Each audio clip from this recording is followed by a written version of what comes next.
Like a moth to a flame, it pulls us in. Next thing we know, we're in a now bursting.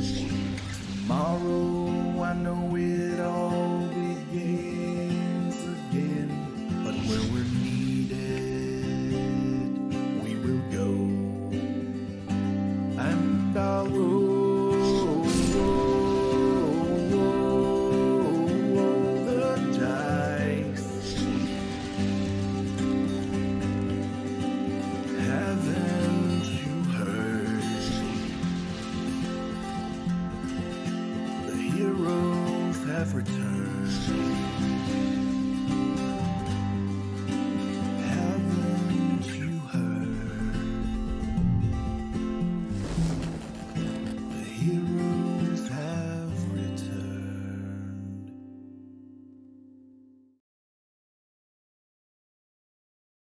Hello and welcome to, I guess, the ultimate episode of Heroes of the Plains. That penultimate always throws me off because I'm like, if you're before the ultimate, but I mean, are we the most ultimate? Yeah, I why think is it this not pre-ultimate? So pre-ultimate, yeah, and then like ultimate, and then we have like a post-ultimate. Which, speaking of post-ultimate, we had told you all that yes, this is in fact the series finale tonight, and the conclusion of our narrative, but that we were going to be back next week for a little Q&A. We'll actually be back in 2 weeks because scheduling goblins kicked in. So we'll be back on the 21st to look back over this adventure, how everything went great here for the wedding this last time. No hijinks are going to happen whatsoever. We don't need any of the spells that all of us have already prepared. We're just here to dearly beloved and have a fantastic day. Before we get into this, as always, thank you to our sponsors. Thank you to Idle Champions. You can get all of us in Idle Champions. You can have all of us in your formation. Thank you to Tailspire. Again, we have a set of 5 codes that is available for DM and 4 players. The drawing should be going off in chat, hopefully right about now. If not right now, soon. So there you go. Everything you need will be in chat. All will be revealed in chat. Before we get down to this, let's start out with who you wonderful people are. Starting with my brushing bride-to-be, Hope. Hi, I'm Hope LaVelle. You can follow me on Twitter at @HopeLaVelle, and please do follow me so we can keep up with each other after this show is over. I'm a motion capture performer by day, and by night I am this awesome little druid who I'm going to miss so much. And that's me. Jen. Hello, I am Jen Kretchmer. I am Dreamwisp on Twitter and Dreamwisp Jen on Twitch. Yeah, I'm a writer, performer, streamer. I do the things. But yeah, please stay in touch. This has been the most amazing 3 years, and I'm so grateful to all of you for I can't talk. Yeah, go to somebody else. Lauren. Hi, I'm Lauren Urban. I'm the content coordinator over at Idle Champions of the Forgotten Realms. You can find me on Twitter as Elbow Lauren. I know I'm staying in touch with all these people who are on the screen. If a bunch of you in the audience want to keep in touch with me, that's the best way. Also, I am a cleric for hire now. Again, it's when Todd and I were on Demiplaner this week. It was like Bois Laurent. I'm like, I don't know who this person is. Hotbois. You got to get the French. Not gonna lie, Meagan said she was doing a cool wedding outfit, and you never cease to amaze here, Meagan. I don't mean to be that person who shows up to a wedding also in white. I honestly thought this was silver. I'm so sorry. It's silver. It's silver. Shiny, right? Yeah. We were playing a game of make-believe. I think we can do that one. It is. That's fair. We have imagination filters. It is both silver and steel. Okay, use your imagination filters. I kept it inside. Mm-hmm. Yep. Well played. My inside voice is my outside voice. Yep. So I wore my waterproof mascara tonight. I am Meagan Kenreck, and it has been an honor to play among these talented and lovely people. I play as Widdle, and you can find me on Twitter at Meagan Kenreck, as well as Twitch at Meagan Kenreck. You can also find me on Todd Kenreck's YouTube channel where we talk about all things D&D. I also have a new champion available on Idle Champions. She's super fast. Please go and get her. She helped your formation so much. And now we have the full family here in Idle Champions, which is super awesome. So I'm gonna try not to cry tonight, but I can't make any promises. I'm gonna sob like a small child. I have a towel right here. I'm ready to go. Oh no, I don't have Kleenex. I skipped all of this by just not wearing any mascara. You know, Smart. it is true that even though this story is concluding, you can tell more stories with all of us in your formation. So there you go. Adam. Yeah, so I'm probably not going to cry. Some people say that I'm a robot in that way, but my form of crying is just smiling way too much. So I'm probably not going to be like the waterworks, but like all the muscles in my face are going to be like just like completely cinched up. I'm going to have to get a facial massage after we get done here tonight. I wanted to pontificate for 30 seconds, which might become 60 because it's me.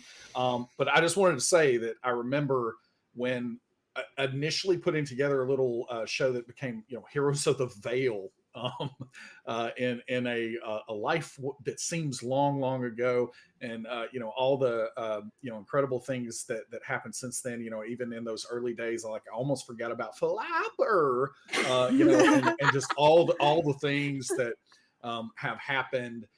It is such a privilege.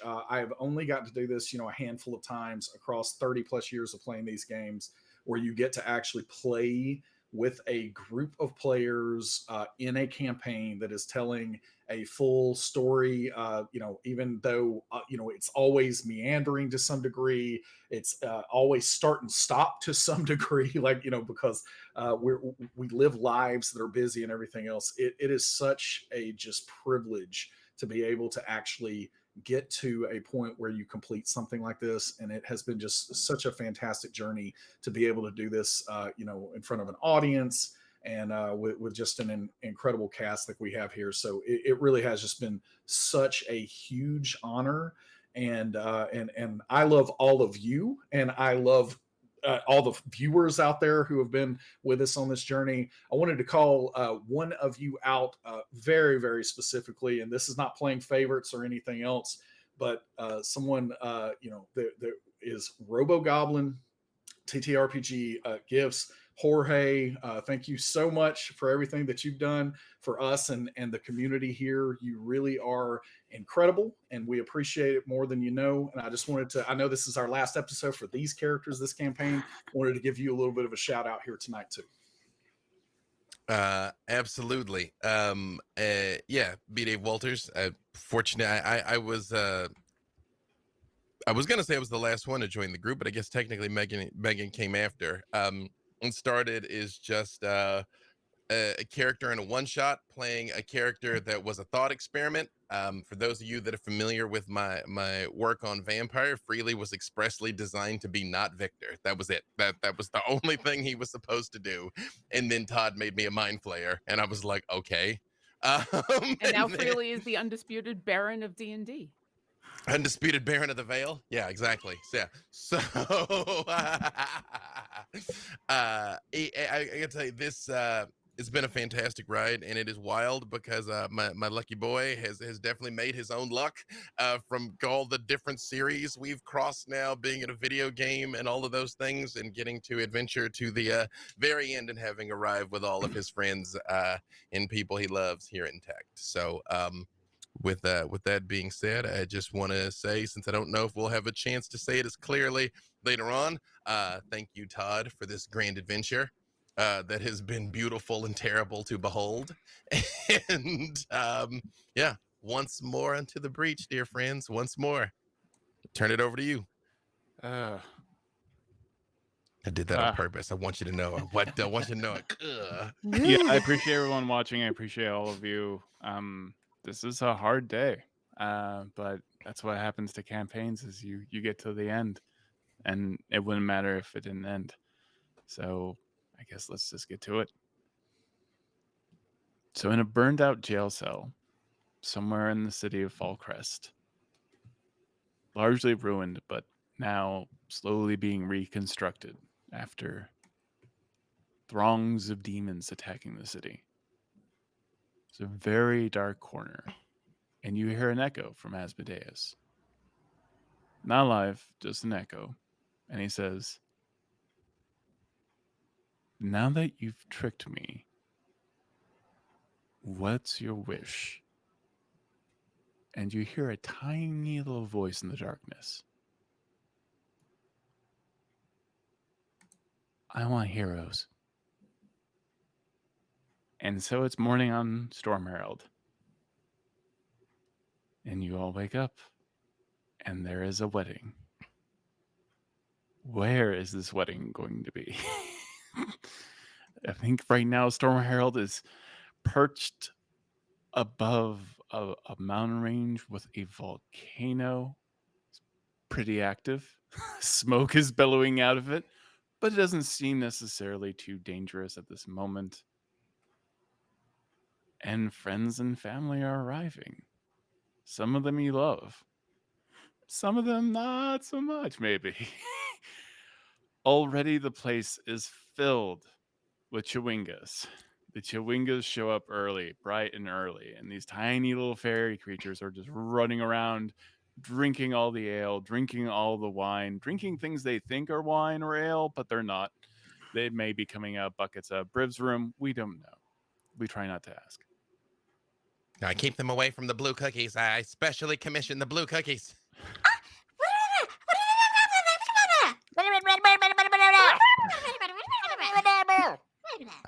Alyndra, you speak like 75 languages. What are they saying? I have no idea. At this exact moment, as you see these Chewingas running around, causing trouble, and all the place settings are being put out, all the squidlings, sadly, are starting to approach a vessel. And you see Widdle constructing some sort of ship out of a gnomish device. What are you doing, Widdle? I love you, little weirdos, but you gotta go. All right, Widdle is like half dressed, hair's half done, makeup is half done. We got a wedding to throw today, so you gotta get on these old gnomish planes. And here's some spare parts from Storm Herald. All right, see you later. All the go from across Storm Herald, freely as full monkey in the closet. Yes. It becomes a clown car of squidlings, purple little tiny gnomish like mind flayers, all piling into this weird kind of spherical device. And you can kind of tell. Go ahead and roll me an Arcana check, Widdle, because you built this thing. 18. 18? Okay, well, that will get them off the ground. So this very, very janky, strange, dumpstery-looking UFO starts to hover off of Storm Herald, and where it looks like it's about to take off, it just blinks out of existence into another plane. See you later. That was all of them? That was all of them. All the squidlings have vacated. What is everyone doing this morning? I think I'm trying to keep everything on schedule. It's quite busy. And we want to make sure we're not wasting everyone's time. So I'm running between checking in on Penelope and Freely, and I think Griff is over there picking twigs out of Penelope's hair and helping to style it, trying to make sure we're all ready to go so things can go when they're supposed to. I don't know when this timing happens, but Briv absolutely forgot that the wedding was today, and he sleeps far too late. He does eventually just happen to get up in time, before the wedding. So again, just somewhere before he goes out to spiral and starts to just ruffle the feathers and get ready for their late morning to early afternoon ride after he wakes up most days.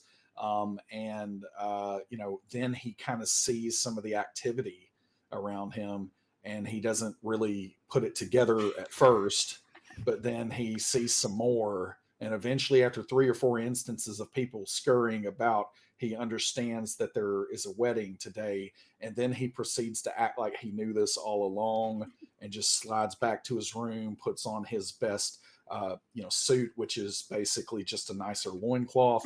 And he kind of takes his hair and spits in his hand, and starts slicking his hair back a little bit, and then spits in his hand a few more times to make sure that it really stays down.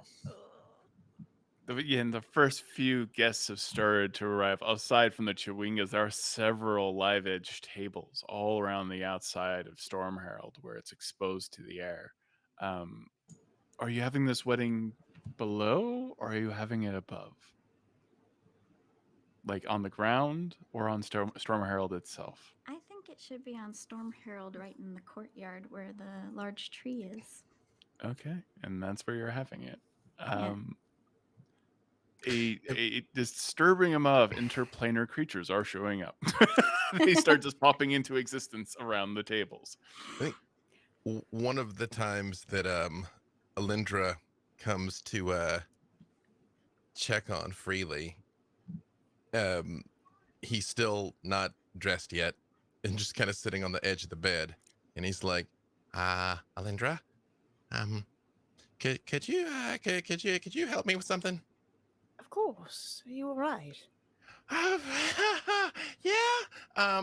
You ever like have a dream and you're in it and you're real, and then you wake up and you're like, oh, I didn't even know that I was dreaming. And then sometimes you're happy that it was just a dream, and then sometimes you're sad it's just a dream. Mm-hmm. I spent a lot of time with Asmodeus. I like a lot, and he did everything he could do to hurt me, and we beat him. Do you remember when we beat him and he was like, I just wanted you to think you beat me? Like, is there like some way to know that like this is real? Because this is kind of the greatest day of my life, and I swear if he's gonna like pop out of a cake or something and I'm still in that cell, I don't know what I'm gonna do. Well, this has been a debate between philosophers for time immemorial. But all I can say to do is enjoy the moment and enjoy that it's happening now, and know that if we've beaten him before, we'll do it again. So just take this moment and enjoy being here and enjoy the day. And I pick up a handful of pebbles from Storm Herald from the ground. Actually, I think Griff comes in bedecked in his tuxedo and top hat and monocle, carrying monocle. These that was pebbles. A nice touch. It's a very judgy monocle. It's such a judgmental monocle. Beware when the sun hits it; it just glints right in there. Cuts with all of the judgment of the sun. And Alyndra takes one of the pebbles and she says, when I lived with Clan Monkey Mouse, they have a belief in the homestone, which is if you carry a piece of home with you, you carry home with you. You are home. So take this piece of home, and when you're not sure where you are, take it in your hand, see if you can feel it, and then look for a word. If you can find a word, if you can read a word, you know you're not dreaming. So find a thing you feel and see if you can read. I'm convinced this is real. You know why? Because even Asmodeus, the Lord of Nessus, would not have thought to start quoting philosophers and telling me to read something. I just reach out and hug Alyndra. I'll get him right back. You ready to go get married? Once you put on some clothes. Oh, right. Wait, did Briv put on clothes? Please make sure Briv puts on clothes. Clothes-ish. Clothes-ish. He's wearing a washed loincloth. What parts are covered? Well, you're on prestidigitation duty because I can't do it right now. Absolutely. Okay, all right. Absolutely. I'm gonna get tell ready. him that I enchanted that loincloth. That's some powerful magic. Okay. All right. Okay. Well, okay. So Well, bunched up in my nether bits. well, I'll see you in a few minutes. Okay. All right. It's a Here we it's a go. loincloth of freedom. holding. Loincloth of holding. Do I Just not a see- loincloth of billowing. Wait, Yeah. so many questions. I know, right? Do I see Briv wandering around in his best loincloth? You do see him wandering around in his best loincloth. What are you doing? I'm approaching him wherever we are. And Briv, what you see is Orkira is dressed in her full armor. And by full armor, I mean extra full armor. You notice she's got her arm guards and leg guards back on, which you haven't seen in years. She's holding her shield, which you literally have not seen her wield in decades. I Her did not know that thou didst have a shield. I used to use it all the time. I shined it up. Pretty good I for used to today. use one for a little while, but then it was kind of restrictive and I dropped it. Yeah, I haven't used it since I left Paylor to go worship the Phoenix. Oh, I remember that. Paylor Yeah. wasn't like a good enough god, and so thou didst replace them. So No, that's not at all what happened. And considering he's dead right now, I'd appreciate it if you didn't. do that. Oh, well, I mean, I kind of equate that with, not being good enough to be a god and then die. But I understand what thou art saying. And I apologize if I came across in an offensive manner. Sometimes that happens without my noticing. I'm kind of used to it now. The reason, I don't know how much you know about weddings or anyone's traditions. I actually don't know about it. certainly don't know people that expect a fight and come in full armor, if that is what well, thou art saying. So that's kind of my family's tradition, is there's always people around who come ready for a fight, because at least when I was growing up, there was always somebody who wanted to start a fight for a variety of reasons. So there's always a couple people who they were designated to be there ready to defend anyone, really, not just the bride and the groom. Often the bride and the groom could defend themselves. And I was wondering if you'd like to join me in that, because I don't know if anybody else really thought about that. And that might just be like a Dragonborn tradition from my family. So Okay, let me stop thee right there. First of all, what I shall say is I do not understand why I have lived this entire life of mine and not gotten into one of these great weddings that thou art describing. Because every single wedding I have ever been to has not had any fighting other than a random punch thrown here or there from someone who has gotten too inebriated. And so, therefore, if thou dost bring death and destruction and fighting and warfare wherever thou dost go, then I am so glad that that is a possibility for today's festivities, because I thought that I was going to suffer a far worse fate, which was to have to sit with, don't say anything now, because if I say her name 3 or 4 times, she appears, but Nargrin and Hiv, Div, and Liv are all on their way as well. And once they get it here, I think that I am supposed to probably sit with them, but wrangling those children in the midst of a public event like this, I would much rather be on patrol duty. And I hope a fight happens, because that is something that they are actually going to be useful for. well, I can't promise a fight. In fact, I'm kind of hoping that there isn't one. And this isn't like stop people from eating too much dip. This is literally when the bride and groom are about to get married. You stop people from stopping them. So if you'd like to help me with that, I'd appreciate it. Huzzah. Um, Huzzah. Penelope, what are you doing right now? Can I? Okay, go ahead. I was just gonna say one more thing. Oftentimes the best way to make sure it doesn't happen, and she motions to her very impressive getup, the most armor she's probably worn in a very, very long time, is to look like you're ready. So would you mind maybe putting on a little armor and grabbing that awesome sword of yours, and we'll stand looking awesome together? Very well.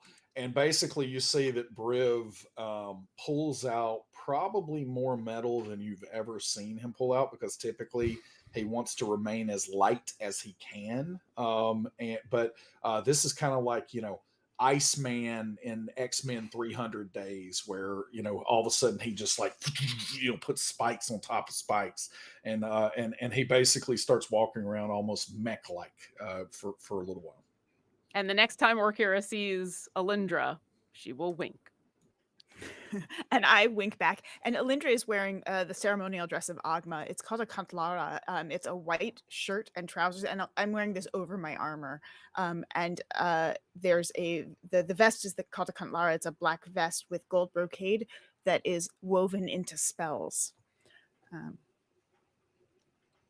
Penelope, what are you doing in preparation? Penelope knows that she's not supposed to be seen yet, but she just wants everything to look perfect. So she's snuck out, and she has in her bush mode, but her bush, of course, right now has all these beautiful white flowers sprouted on it. And she's kind of like shrubbed out, and she has touched the tree in the center of the courtyard, and she's casting plant growth. And she's just bringing vitality and flowers and breath of everything that she can, just life to everything.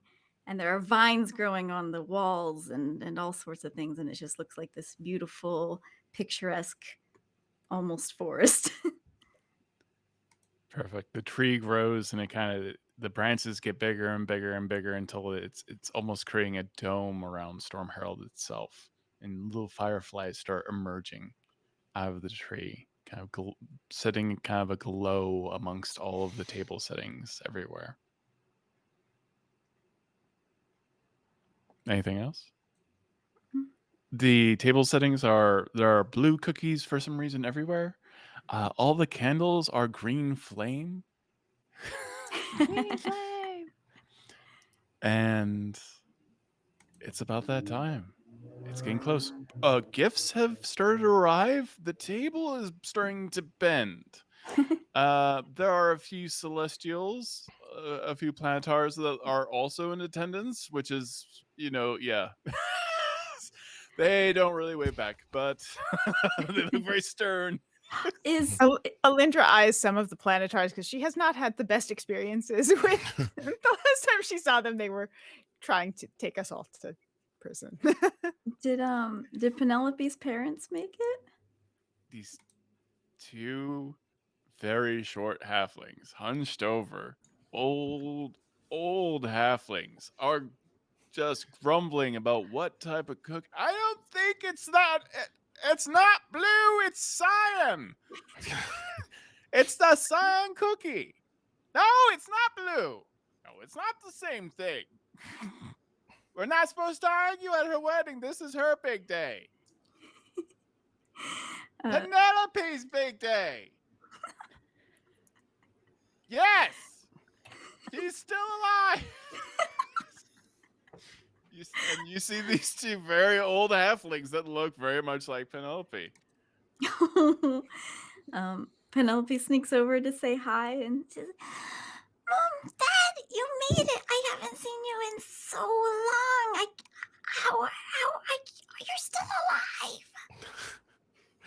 Well, I don't mean to complain, but Widdle's dimension door it wasn't a fun trip, and it was rocky, and the food could have been better. I'm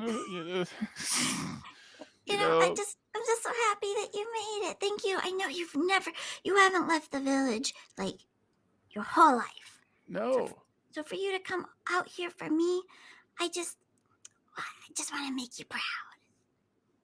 What? I said you're gonna love Freely. He's amazing. He's left the tall. village? Yes, Dad, you left the village. We never leave the village. I love you guys. Just gonna make a point to not look at her because it's bad luck, but just a clockwork hand comes around the corner, like thumbs up, and goes back around. Briv hears all the yelling, and he catches Orkira's gaze and just goes and points at him and kind of brandishes his sword and nods. Not unless they're gonna stop it.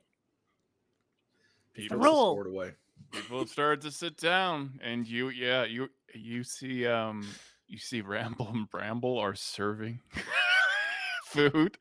It's chicken and vegetarian, and they're putting out the plates. There's a nice green glow amongst everything on the tables, and the fireflies above as well. It feels like a very enchanted evening. And then, Orkira, you notice a devil pops out from a dimension door onto Storm Herald at this exact moment. Is it Belle? It's not Belle. Who is it? It is a regular fiend. All right, I look at it. Do you have an invitation? Yes. Is he lying? Yes.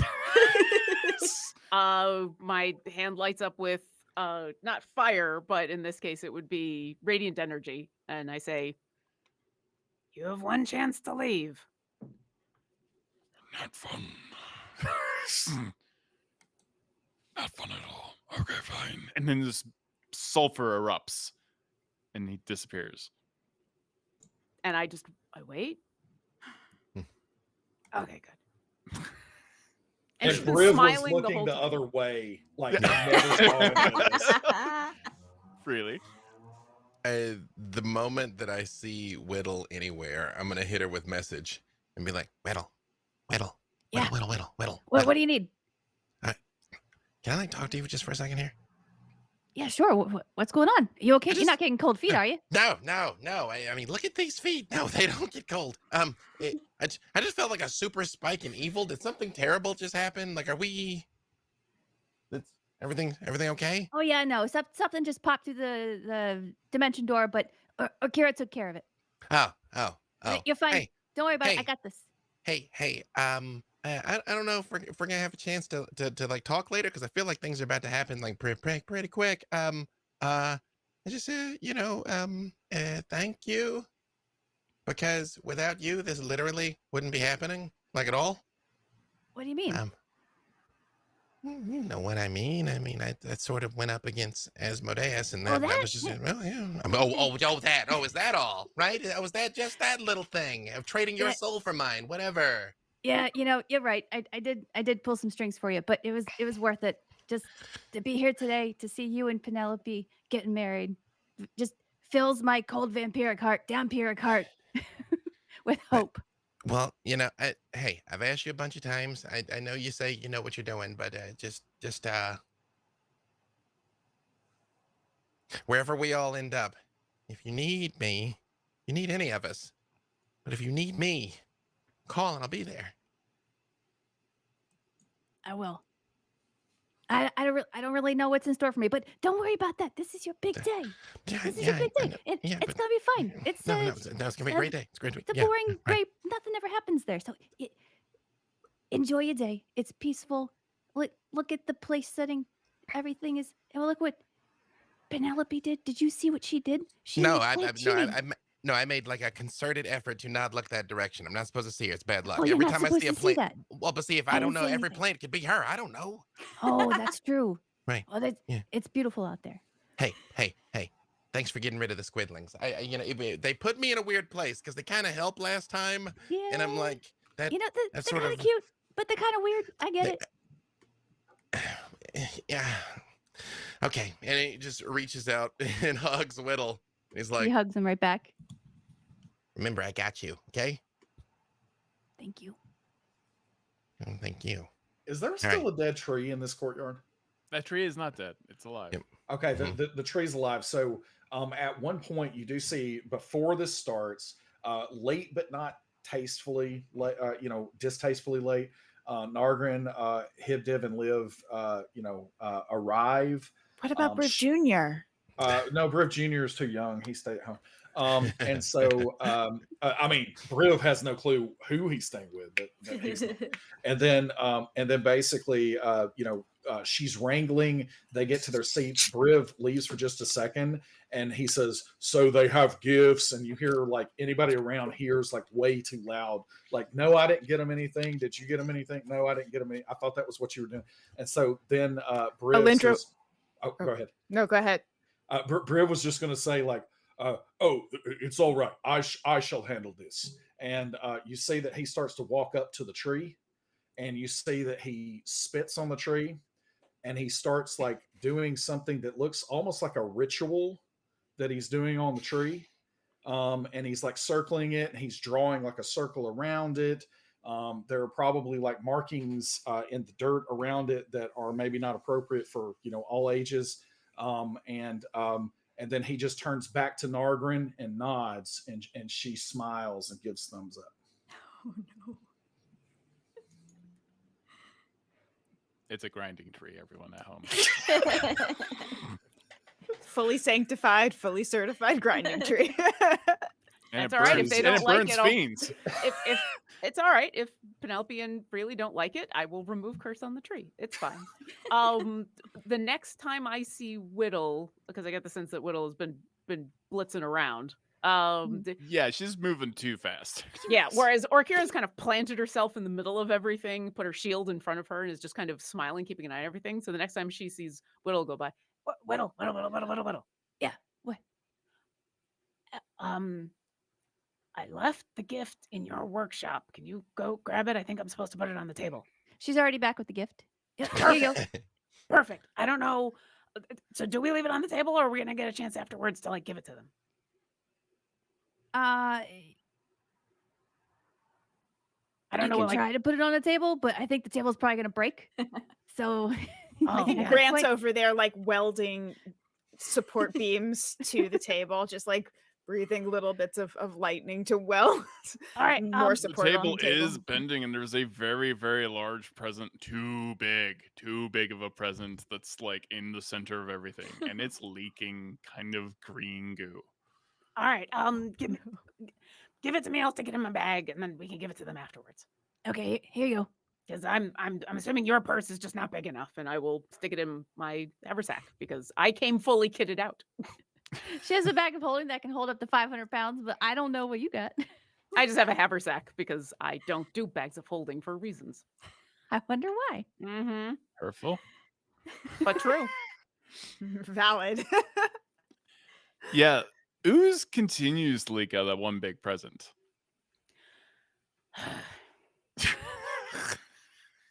I'll walk on over. I will look at the ooze. What is it? It smells very salty. Okay. But oozy. Is it? It's a little oozy. It's a little slimy. Is it alive? The gift that it is leaking out of, does it have a tag saying who it is from? It's from Fordred. I will call over Alyndra. Yes. That's True from sight. Fordred. Yeah, you wanna like. Yeah, true sight. Oh, Yeah. Wyndham got them something lovely. Yeah, it's a gelatinous cube. And well, Valdred thought that an appropriate gift would be a gelatinous cube. So we could relocate that and burn it with fire. Or Well, we it's can not leave it there to absorb all of the other gifts. Why don't we move it somewhere where it can go have a nice life and not get burned? Because I feel like it's not its fault that it's being used as a pawn for Fordred's joke gifts Certainly. about the time we spent in the bag. I'll where- open up a demiplane. We can move that box into that demiplane until such time as we find Planet of the Gelatinous Cubes to let it go, be free Hey, amongst hey, its no own. stealing our wedding gifts. Hey, I put- promise you we're put that not. back. Yeah, wait, is that a gelatinous cube? Penelope's wanted one for so long. No, you put that thing back. You put that- you put that back. We have it in holding. We just want to make sure it doesn't absorb all of your other gifts. So it's been that's important. isolated Okay. for the time being, and we can give it to Penelope later on. Okay, all right. Fair? That's I promise we're not yes, no, taking your presents. We no, don't let- distribute it like that. You know. don't let her see me. But no, did you? She's gonna love that thing. I'm telling you. Okay, wait. I'm ready. I'm getting And ready. Orkira, I've updated the schedule so that there is 5 minutes for you to sit down with Penelope and Freely after the ceremony to give them your gift. There's a schedule? Did you not get the memos? No, I was just told to. Well, I wasn't told. I just did what my ancestors do, which is stand at the ready for. I pull out contact. 3 more copies of the schedule. and they're all updated to where we are in the timeline. Do me a favor and just let me know where I need to be if I need to be somewhere else. Otherwise, I'm gonna just be where I think there's trouble. Perfect. Okay. What does Freely think? How can we have a wedding without them seeing each other? It maketh no sense. Oh, they're supposed to see each other once the ceremony starts. So superstition. That's strange. Why would they do that? It is at this moment the tree starts to groan, and out of the tree, the traveler walks out. And at the same time, a ray of light strikes Storm Herald right in front of all the guests, and Bahamut appears, Freely's father. Orkira starts to roll her eyes at the traveler and continues to roll her eyes at Bahamut, and then makes her face stop doing things that are going to make Freely upset. Orkira, you're gonna give yourself whiplash. Nope, I'm gonna be okay. And a band starts playing. Who's in the band? Is it all fae creatures? It's a one-man band. It's Nim Nim. Oh, yay! And I'm off duty, so you get to be Nim Nim. Oh no. I forgot how to be Nim Nim. Was Nim Nim the It's Moth? like a deeper, huskier kind of. I think they Cockney talk like accent. this, if I Yeah. remember correctly. Yeah. Unless they still sound like Alyndra. No, that was only for a minute. He's mean, starting to unless- sing like so. Happy wedding to you, everyone, and he's playing like a really bad bass, like. I'm gonna String breaks. I'm gonna- Happy wedding. I'm gonna surreptitiously Weddings. walk past Nim Nim and say, as I walk past, hey, thanks for coming. It's always nice to have live music at these kind of events. Yeah. And then you hear, for some reason, Orkira makes the sound of an eagle. She goes, caw, caw. And that's because she's casting Enhance ability on Nim Nim, Oh, giving eagle splendor so the target has advantage on charisma checks, which would include performance. Nim Nim slides into like a very Tom Waitsy wedding song. He still sounds like Nim Nim, but it now is like a little bit more tolerable, a little bit more on key.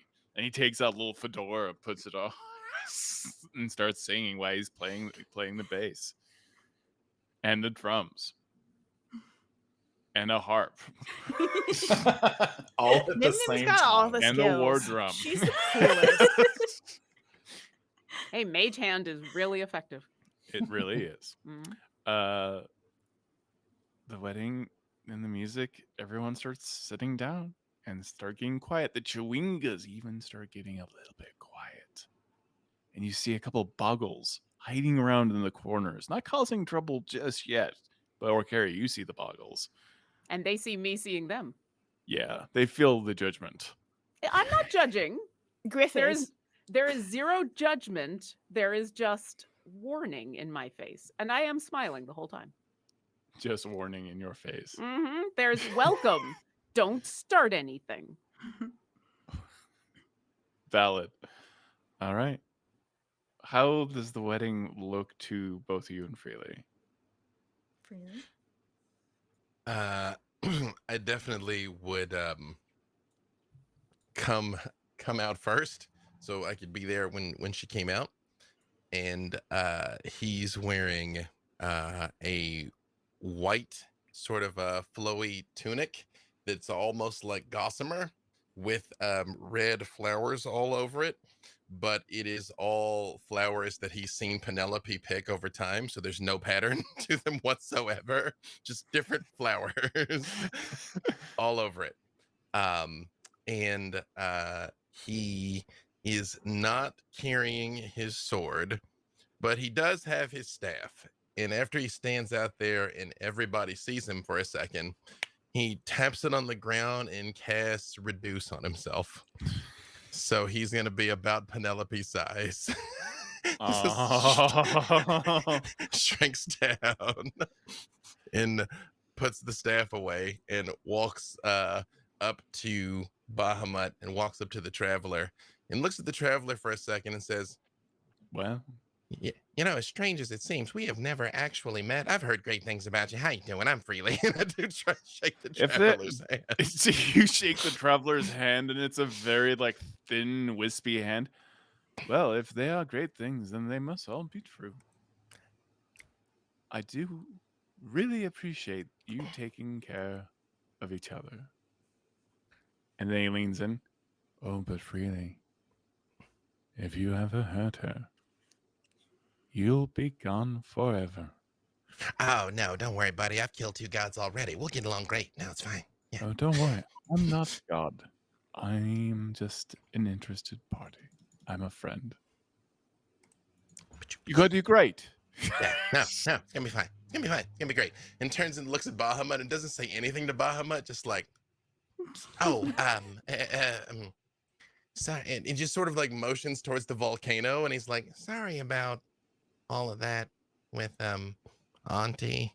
We haven't really talked since then. I just Oh, so that's fine. I don't associate every volcano with your aunt. Well, no, but this one was pretty directly. I mean, we all sort of were kind of in on it. For what it's worth, I tried to talk her out of it. You know, she and Penelope like actually kind of connected. I swear she just can just get into anybody's heart. It's wild. I've seen it. She's gone to all of ours. I'm very proud of you, son. Thank you for being here. Thank you for doing this. I know you have a lot of things to do, but you're here for me today. So thank you. Well, I can be in a lot of places at once, but there's no other place that I'd rather be than here. And I just hug his leg because I was always smaller than him, but now I'm much smaller than him. Way smaller than him now. Yeah. Okay, I'm ready. Let's do this quick before she comes to her senses and runs away. The bridal harpsichord begins to play. How do you come out, Penelope Half-Pint? Penelope comes skipping in. She's overjoyed. She tries to do a slow skip, formal skip.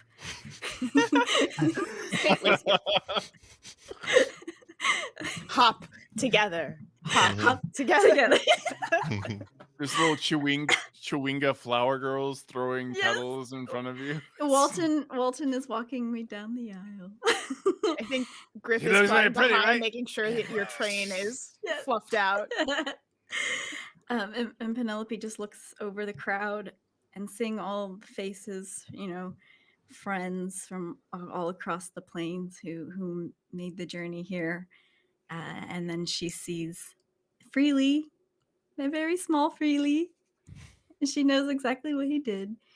And she just can't stop smiling as she makes it down the aisle. Freely, you feel a gift appear, like you knew you were missing maybe something, but you feel a tiny box. Oh no! Oh. You feel like this kind of dimension door into your pocket. You're like, oh, a little bit of panic. A little bit of panic. Oh, you should have checked the schedule. What in our history together made you think I was gonna? And what in our history together would make you think that I would stop insisting that you check the schedule? I look in the box. It does have a little piece of paper on the outside that says "From Avron."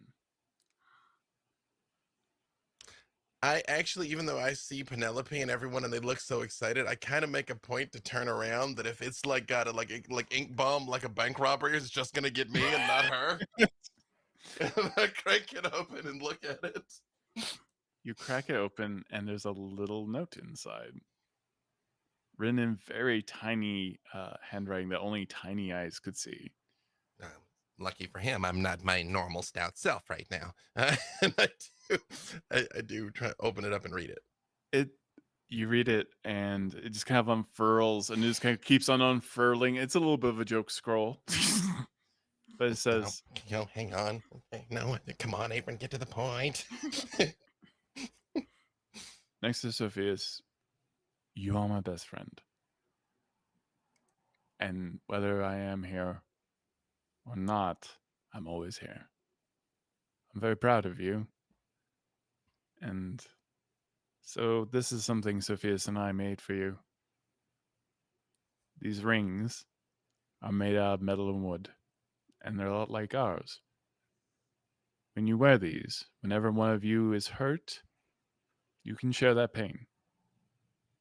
Whenever one of you is happy, you can share that joy. Whenever one of you is sad, you can forever lift each other up. That's what love is. And that's what love has always been for me. I'm going to miss you, buddy. And freely thinks back to when he was standing over the open grave of Averin and Sophias and asked them for a wedding gift for Penelope. And just says, you never let me down, buddy. And opens up the panel in the palm of his hand where he still has one of Orkira's scales. And very carefully puts both rings and the note in there so he can't lose it. Like, clenches his fist over it, too. Just kind of making like 30 seconds with these. No, I got it. I got this. It's fine. I'm not going to drop it. It's no problem. It's going to be fine. I'm not going to, Traveler, Bahman, not going to drop it. I got it. It's fine. It is okay. No, we're good. Everything's okay. We are good. And just turns back around. Well, we are gathered here today. And Bama is like, sorry, I just seem like the clearest choice to begin.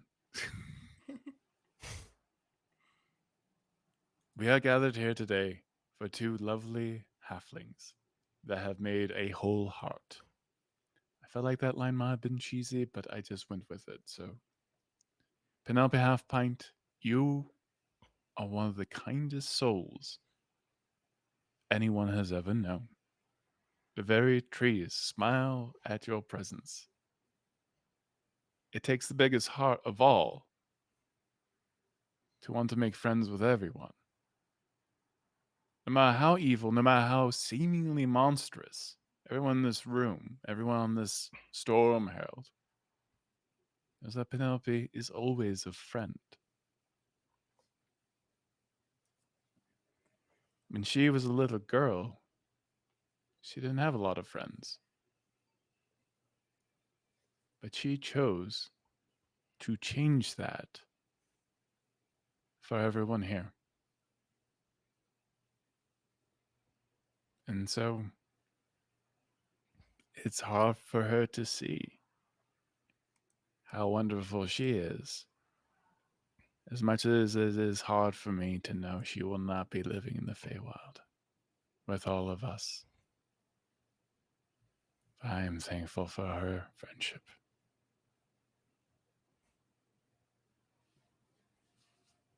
And he steps back, and he is dressed all blue tucks and tails and just rhinestones everywhere. And a beam of light keeps on hitting him as he moves. So the little beams of blue light get in Freely's eyes here and there. It's a little passive aggressive.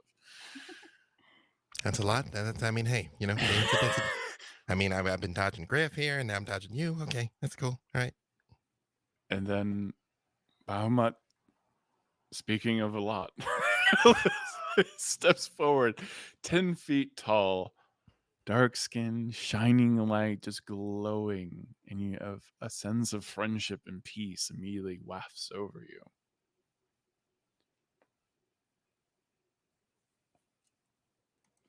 I wasn't always there for my son.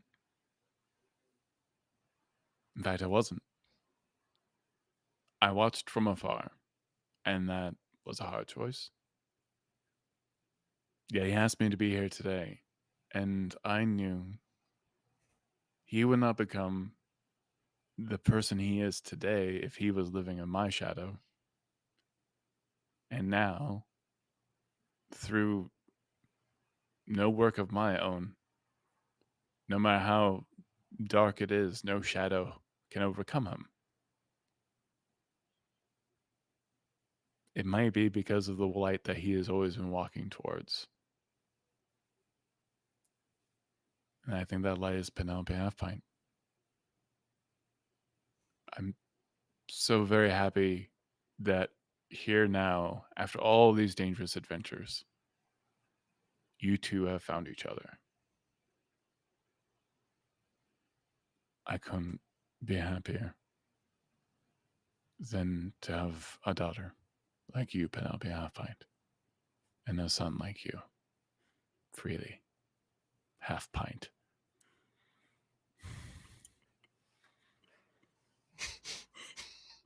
And they step back. Does anyone else have something they want to say? And then the traveler goes, well. And you hear a bunch of chewingos just all bicker at once, all saying lovely things. Does any of the heroes wish to say something? Briv steps forward and says, I did not forget thine gift.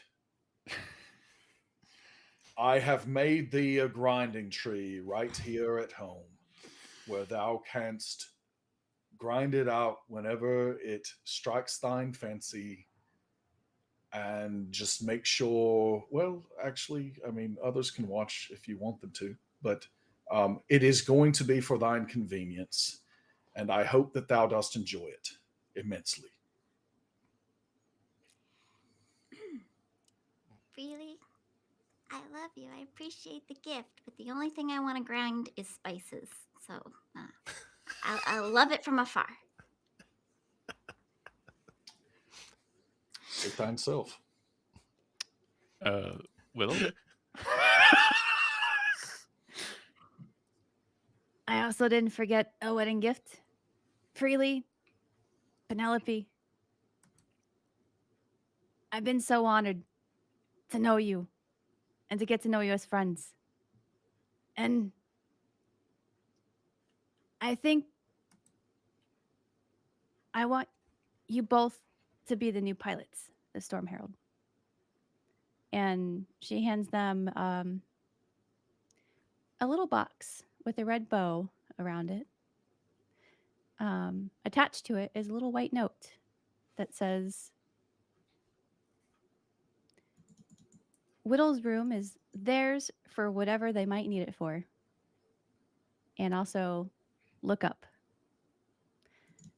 Earlier in the day, Widdle had etched the words, just married, onto the back of Storm Herald.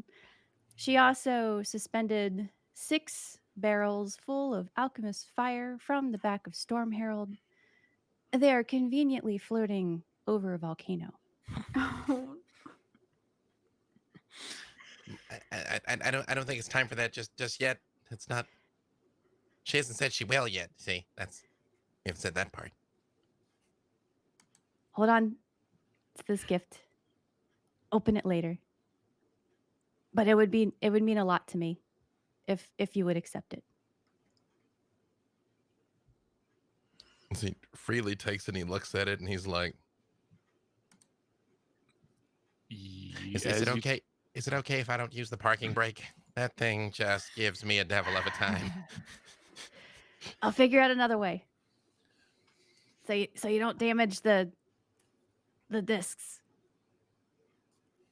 That's fine. And a red mist kind of moves from the gift to you freely and also attaches to Penelope, and you both instantly become attuned to Storm Herald. And you know that's yours.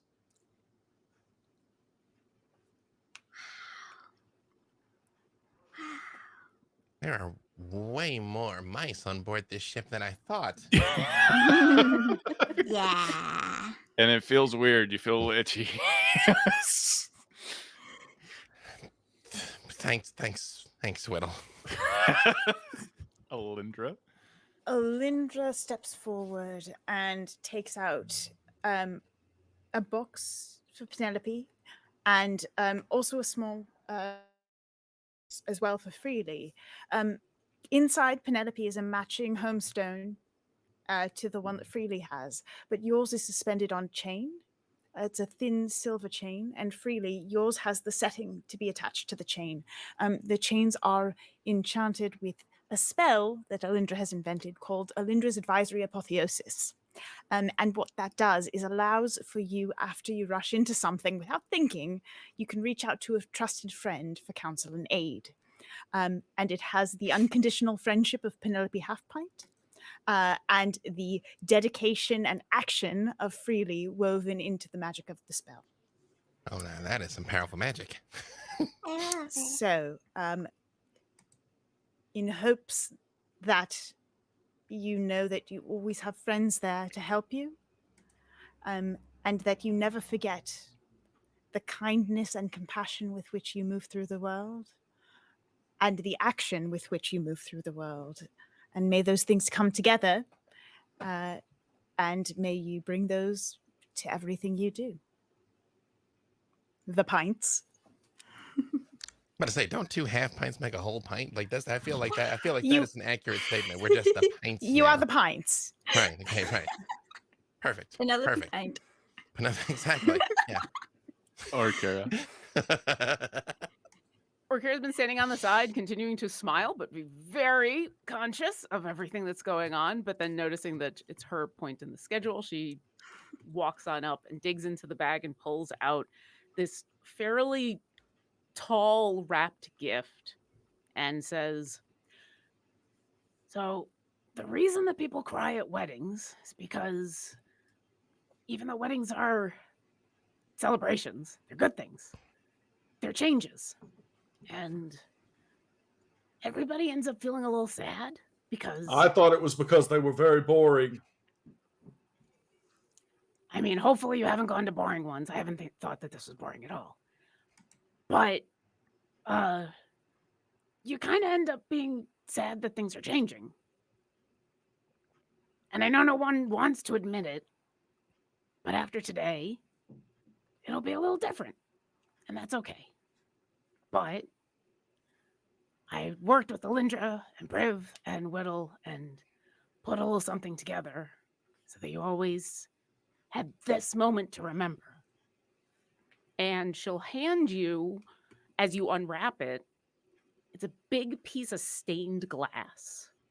And in the stained glass are all 6 of us in simple geometric shapes, but really vibrant colors.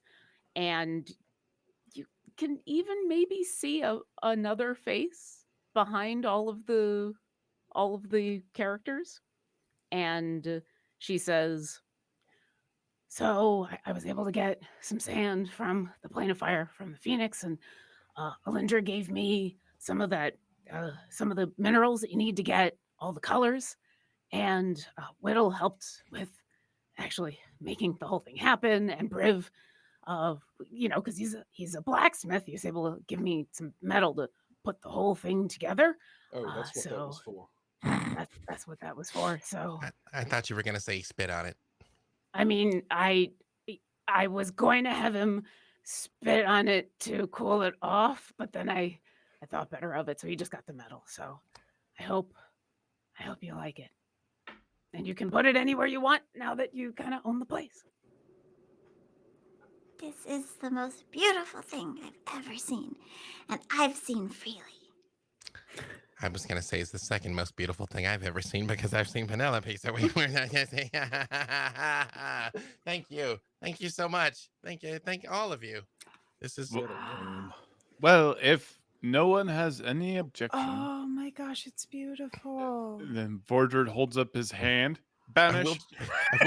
I will just say what it's like if nobody has any objections. You just see Freely just kind of just like the little green flame just leaps into the palm of his hand. It's like, Yeah, at that point, Orkira turns around once again, being sentinel for this. And if Vordred starts to she's gonna make really severe eye contact with him.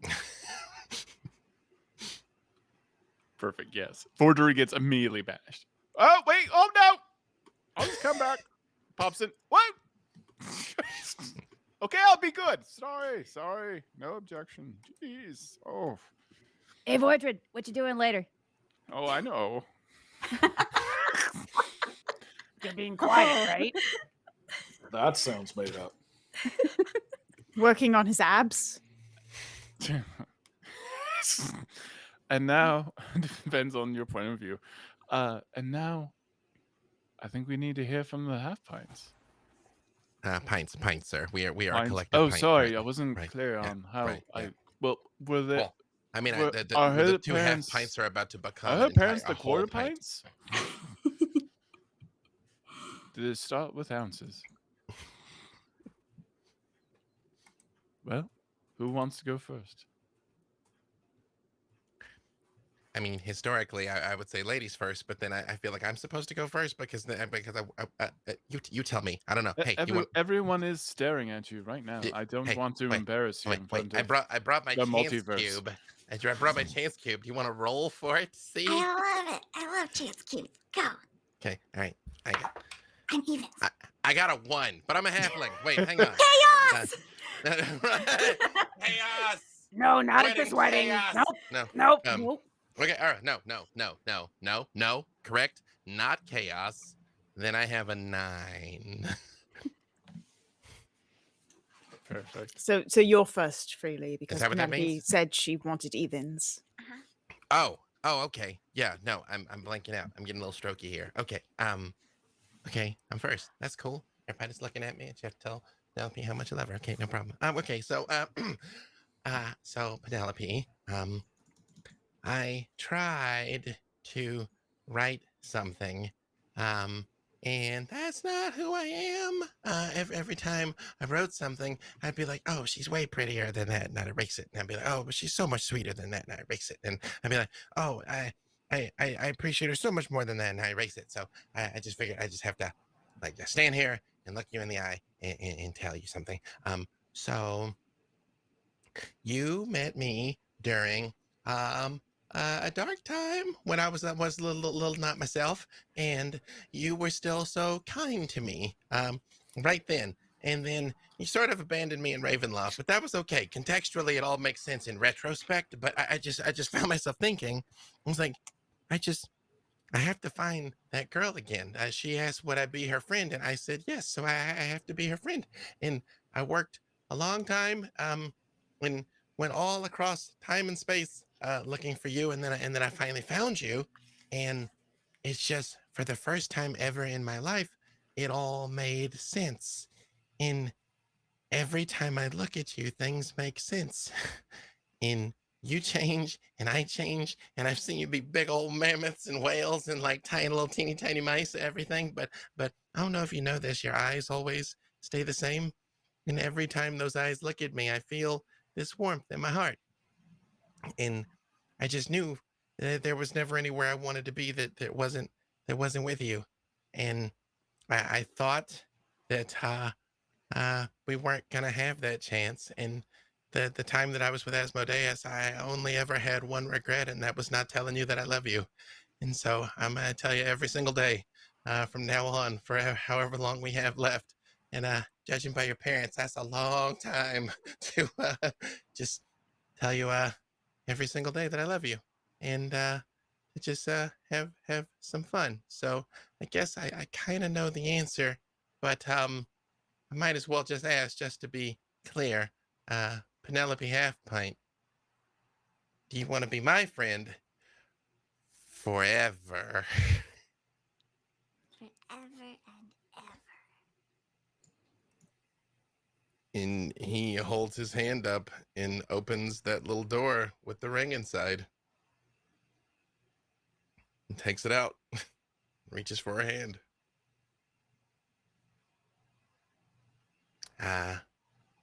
With this, wait, are you supposed to tell me what I'm supposed to say? Is this there? Do I still just say something here? No, I think you're doing fine. Yeah. No, I'm doing great. Yeah. With this ring I thee wed. I like this. They talk like me. And Penelope, pint. I have to get used to that. Is there anything you would too. like That to wasn't say? my name either. Well, I guess I first have to say I've been a half-pint for so long, but now I feel complete. But really, you're not just my friend. you're my best friend. And there's nothing that I'd rather do than travel the plains with you forever. And so I guess what I'm just trying to say is, remember when things get dark, I can be your light. And when you're ready to disembark, I'll be there to fight. And I'm going to mold the earth just to give you a hug. And when there's a storm outside, we'll be snug as a bug. So, won't you be my friend until the very end?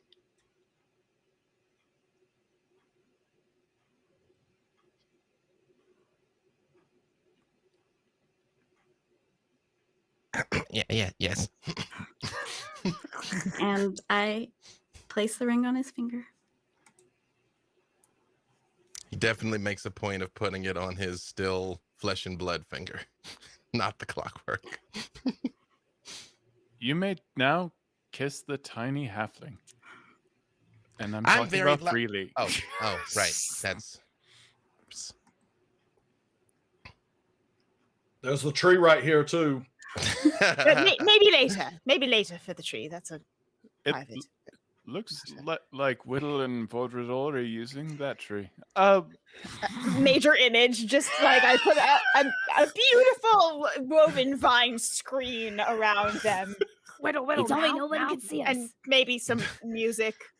Whittle, now? Do we do it now? Oh, Now. and right now we can see the artwork. Right now you see like Did it get sun put on? blows through the image, Oh my and gosh. you can see everyone. Oh, that's so amazing. That's so beautiful. Oh my Thank you, gosh. Luke.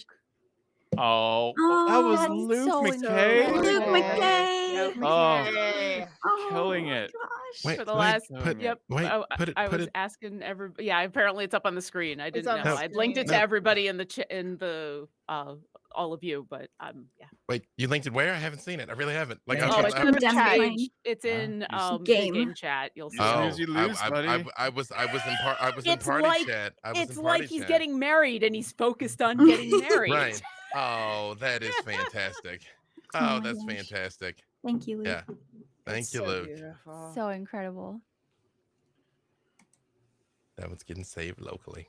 Mhm. That was Also- getting saved locally. That's love. Yeah. It is. Also, at this point, Orkira just kind of takes initiative because Widdle looks like she's busy and releases the barrels. And what happens? Oh wait. I'm back. Man, you are fast. Hey. Each round is 6 seconds, right? Okay.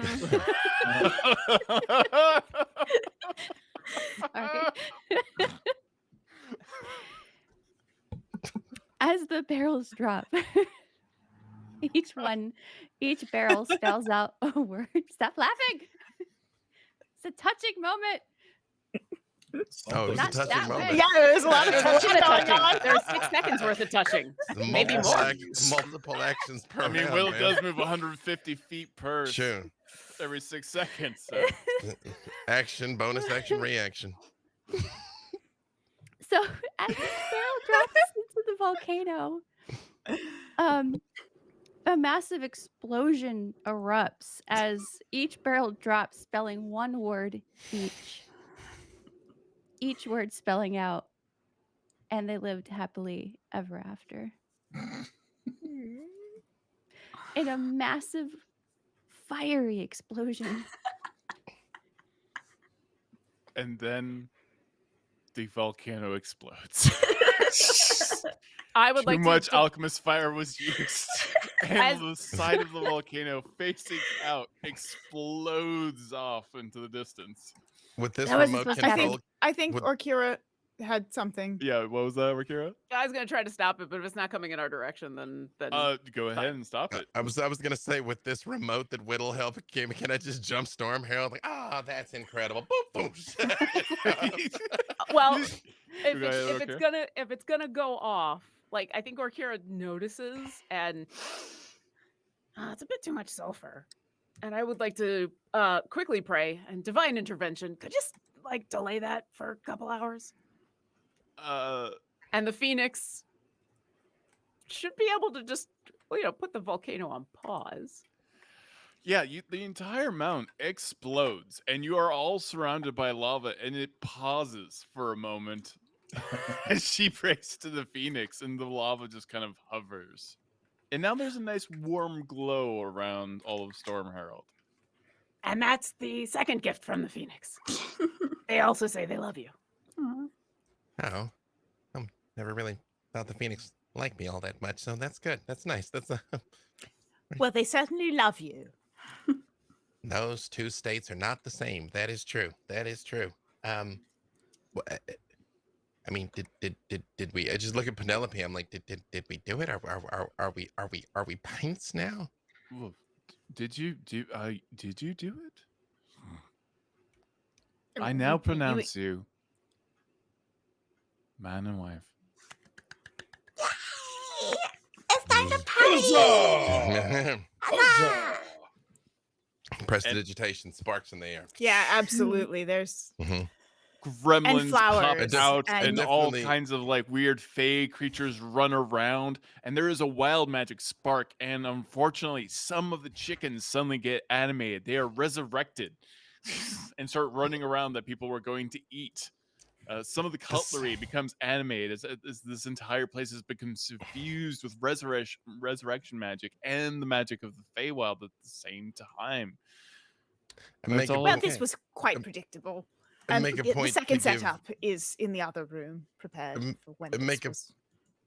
point to give Penelope the dramatic dip, just like hold her back, and I'm all like, well, we did it.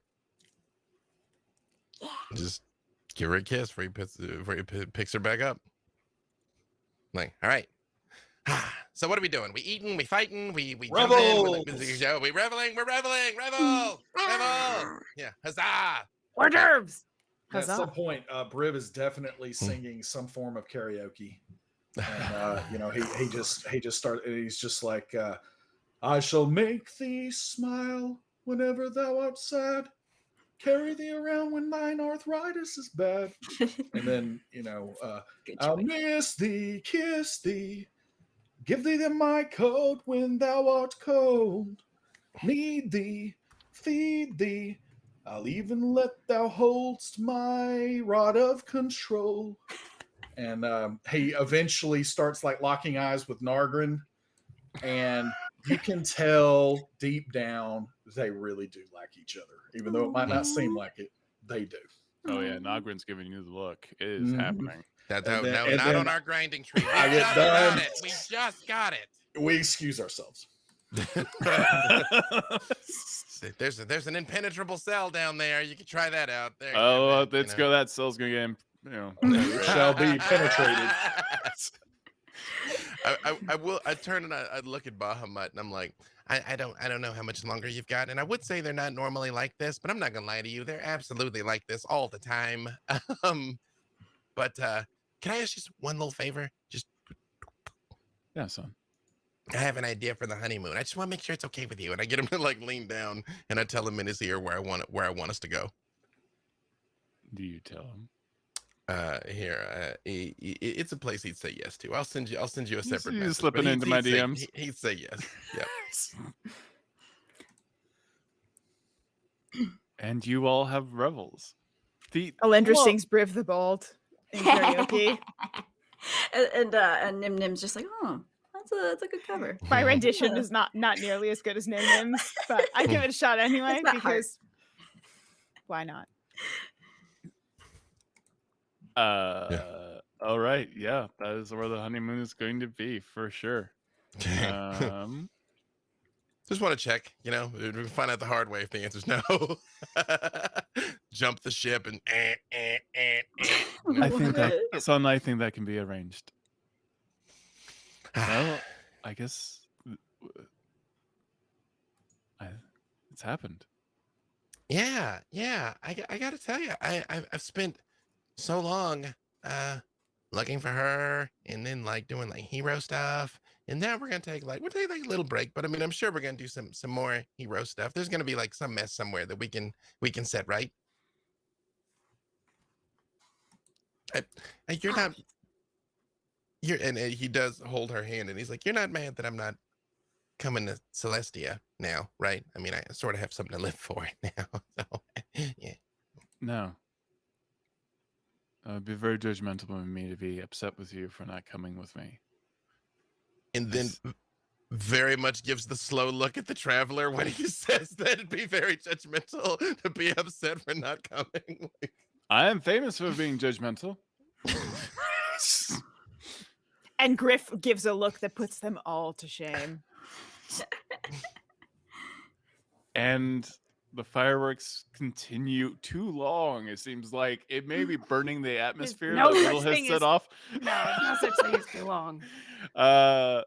And everyone parties. People drink, they laugh. There are games. Briv sings way, way, way too much.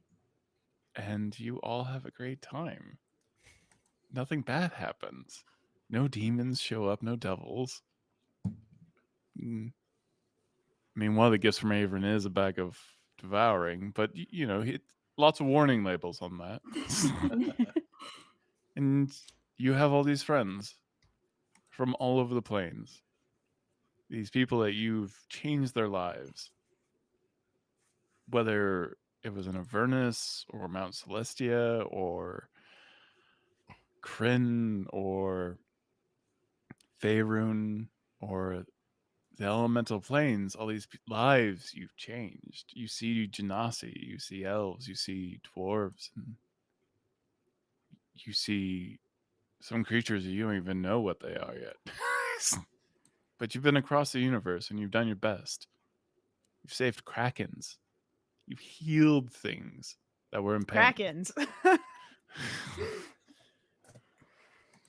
And you even rewound time so that you could have a better outcome for each other. And that's how your night is. You've deserved a very long rest. It's some point later in the night after we've had a couple of drinks, and with Penelope's permission, I would not only drop the reduce on myself, I'd enlarge on us both, so we're both like people sized. But it's very upsetting. But yeah. Freely's We're like working on 6'3". being the quartz. He's like, The we're the quartz. quartz now. We're gonna be the gallons soon.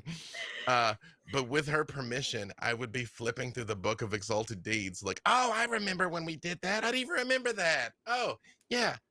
Like, look at you. Like, you look so cool there. Yeah, like flipping through the air. Yeah, I remember. And oh, I mean, look at me down there. I'm just like, yeah. There's still a lot of blank pages in this book, you know. Yep. I mean, we can like relax a little bit, but there's still plenty more exalted deeds for us to do, I think. Always. Are you happy with this? Have you enjoyed it? More than anything. But you know what? This has been really hard because I don't like making things about me. So I kind of am ready for it to be over so we can go back to thinking about everybody else now. Hey, you've earned one day that's all yours, though. Believe me. Okay. Well, you know, that's a good thing, Penelope, because Avon and Sophia's gifted you and Freely an 8-tiered cake, and I'm really glad you're larger now because you're gonna need the extra stomach room. Wait. I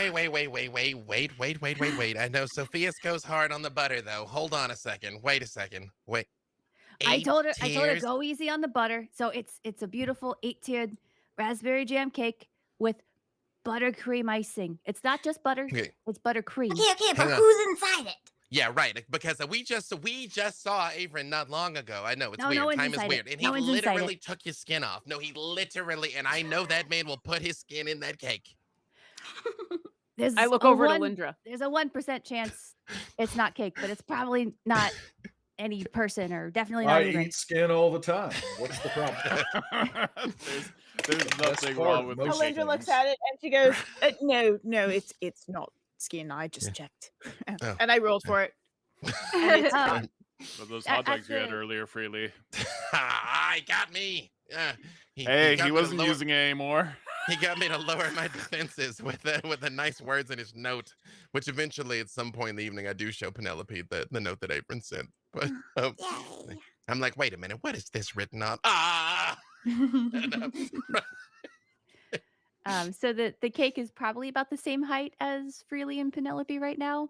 And at the top of it, you see two tiny figures of Penelope and Freely in their wedding regalia. Aw. I'm mage handed down to bring to Penelope. I'm like, wait, you want to lick the icing off of it? Yeah. That icing is the best part. Yep. And I sort of look at the cake, and the blade slides out of my arm, like, sing, time to cut the cake. Penelope still believes there's someone in there. Yeah. I'm like, if he's in there, he's not gonna be happy. That's just the cherry raspberry filling, right? It's definitely just raspberry jam. Yeah, it's totally fine. And that's definitely just raspberry jam. Yeah. You know, if you add enough sugar and heat something long enough, everything looks like jam. I'm just like, you can't ruin this day for me, no matter what you do. Doing the whole. Don't issue that challenge. No, you're right. No, I take that back. I take it back.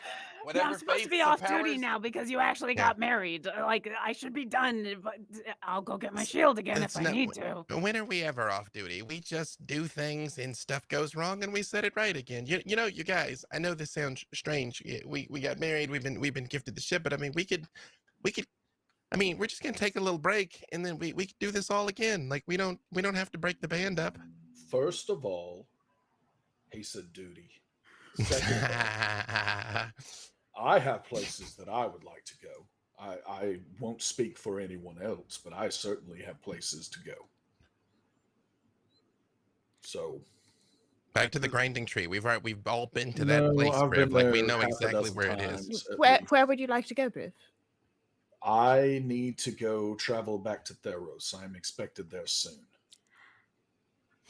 Real quick, Penelope, you do notice that your combined attunement to Storm Herald has caused it to drift a bit as you've been emotional, and the cans are dropping. The cans are actually hitting the ground, and you see like a small ruined castle that no one lives in, and one of the cans that is falling, from the chain just explodes the castle for a moment.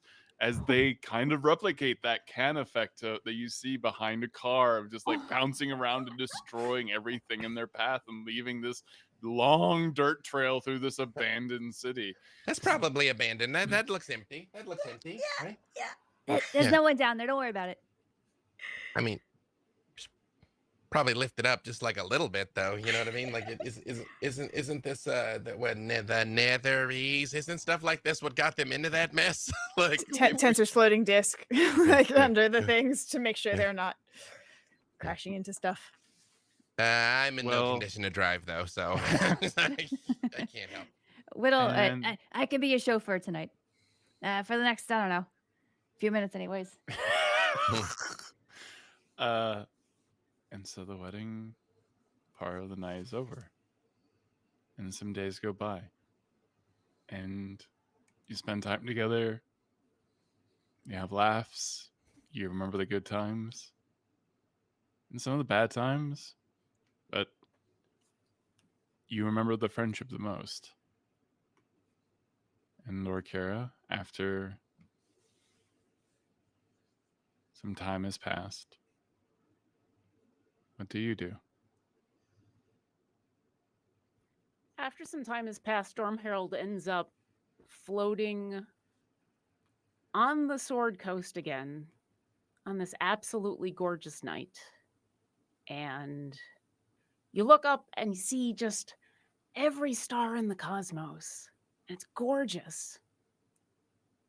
But Orkira's on this side of Storm Herald looking down at the ruins of Waterdeep. And that's not as pretty. And she turns to all of you and says, all right, I'm gonna go down and do this. Hopefully everything goes well. I mean, as well as it can, as well as I expect it to. Might take a little bit. I'm gonna have to say goodbye. When I'm done, can I ask a favor? It's gonna seem weird. Of course. I like weird. Okay. I mean, I can go with you. Like I can fly. I mean, like, no, we'll just like knock it out together. Like, how hard can it be to resurrect a city of millions? Come on, we do it all the time. Well, afterwards, I mean, there's a reason I'm saying goodbye to the Phoenix tonight. What? But once it's done, will you come find me? I'll be there. I don't know exactly where, but I'll be there. Of course. Yeah, but I mean, is this like It one of seems those? like this is very vague. Yeah, I mean, like let me just go with you. Like, come on, it's fine. No, let me just give my. Really? Oh, yeah. I think this is something Orkira needs to do. I'm doing this with the Phoenix, but then afterwards, like I said, come find me. I have stuff to show you. One thing, and then you do what you have to do. Okay. None of this was your fault. You know that, right? None of this. I know. And it's not the Phoenix's fault either. It's that one's fault. But we can fix it. And so that's what we're going to go do. I mean, should we move the ship? Because I've seen the way the Phoenix does things. I think this is going to be a little different. You'll be fine. Godspeed, Orkira. Tell Herald I said hey. Well, if this goes well, hold that thought. She gives you all a hug, sails off the edge, lands amongst just the destruction. And she sits and starts to pray. And she's kneeling on the ground and she says, I promised you I would be ready. Or at least try to be. I don't think I can. So I'm going to ask anyway. Are you sure? Because I know you're ready to go. But I want you to know you're ready to go. I don't want this to be, like Freely said, this isn't your fault.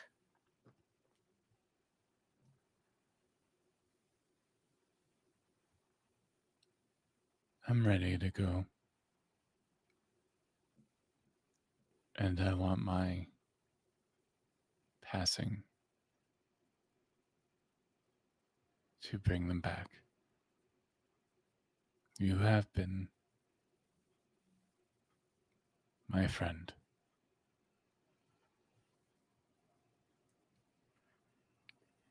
Goodbye. All right, old friend. Let's have one more bonfire, okay? Yes. And Orkira reaches into her bag and pulls out her little bag of marshmallows and pops one in her mouth. Puts the bag away and starts to sing. And even up on Storm Herald, you can hear it. And it's a tune that you all recognize. Widdle, you recognize it. This is what she was humming under her breath when she resurrected Rend. And Alyndra and Penelope, you recognize this as what she was humming when she resurrected Walton. And Freely and Briv recognize it as what she was humming when she resurrected herself. And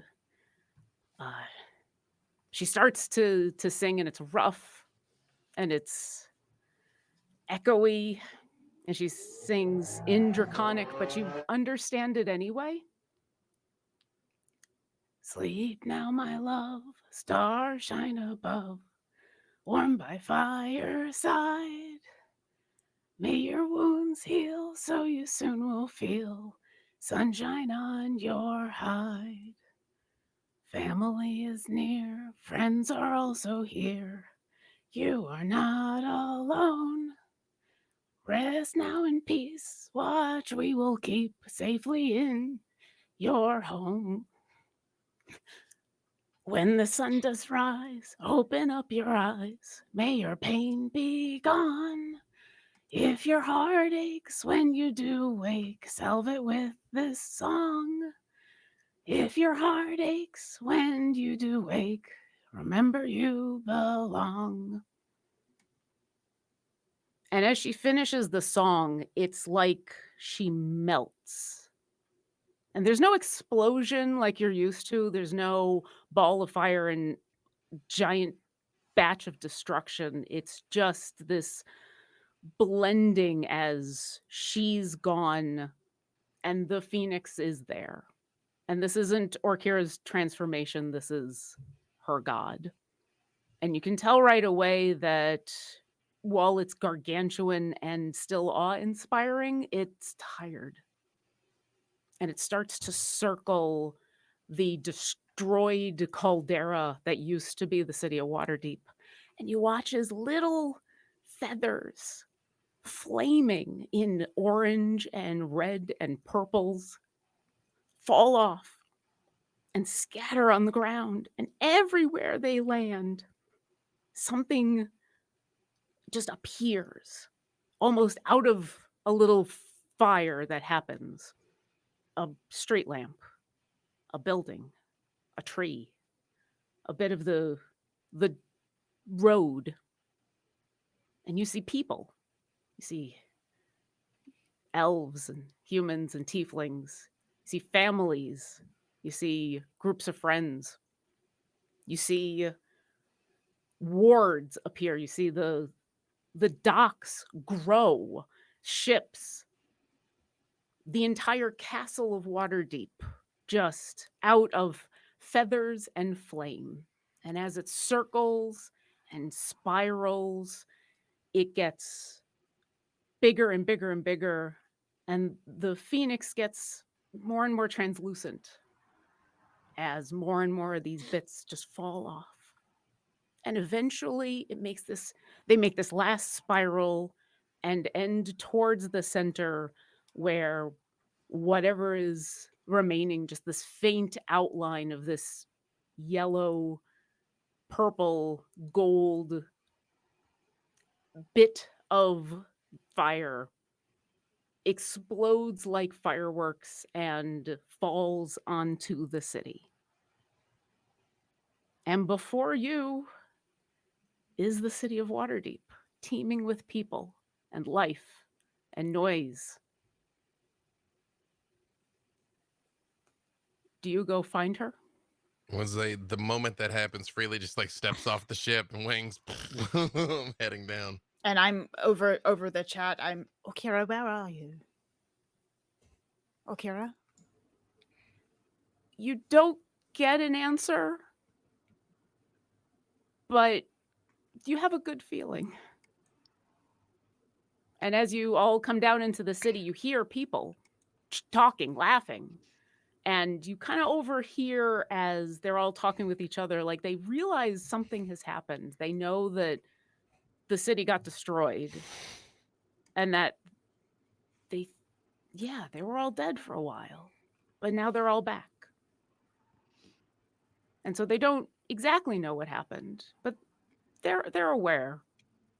And eventually you make your way to one of the walking statues of Waterdeep. Something just draws you there. And it's this huge knight standing, shield at the ready in front of them, sword sheathed, and flying, climbing. However you do, you go up to the top where you find Orkira, kneeling on the knight's head, crying. I come and I put my hand on her shoulder. Hey. Hi. It's kind of kind of cool, right? It's very cool. A very Glad you I'm think- pale, so proud of you. It a wasn't very just pale me. Widdle kneels down next to Orkira. I'm sorry for what you just had to do. I'm not. It was their choice. We knew it was coming. They wanted to do this. It's gonna be a little hard, but I got all of you, so it's gonna be better. And come on, I gotta show you something. And she flies on down to the street level. Come on. Yeah, Widdle follows close behind. I got some friends I'd like you to meet. And in the cinematic version of this little scene, we watch as the 6 of them walk down the street and eventually make their way to Troll Skull Alley. And the last thing we see is them entering this giant inn and tavern called the Spirits of Troll Skull as they smile, arms around each other, and are happy. That was beautiful. And as days go by, what do you do, Alyndra?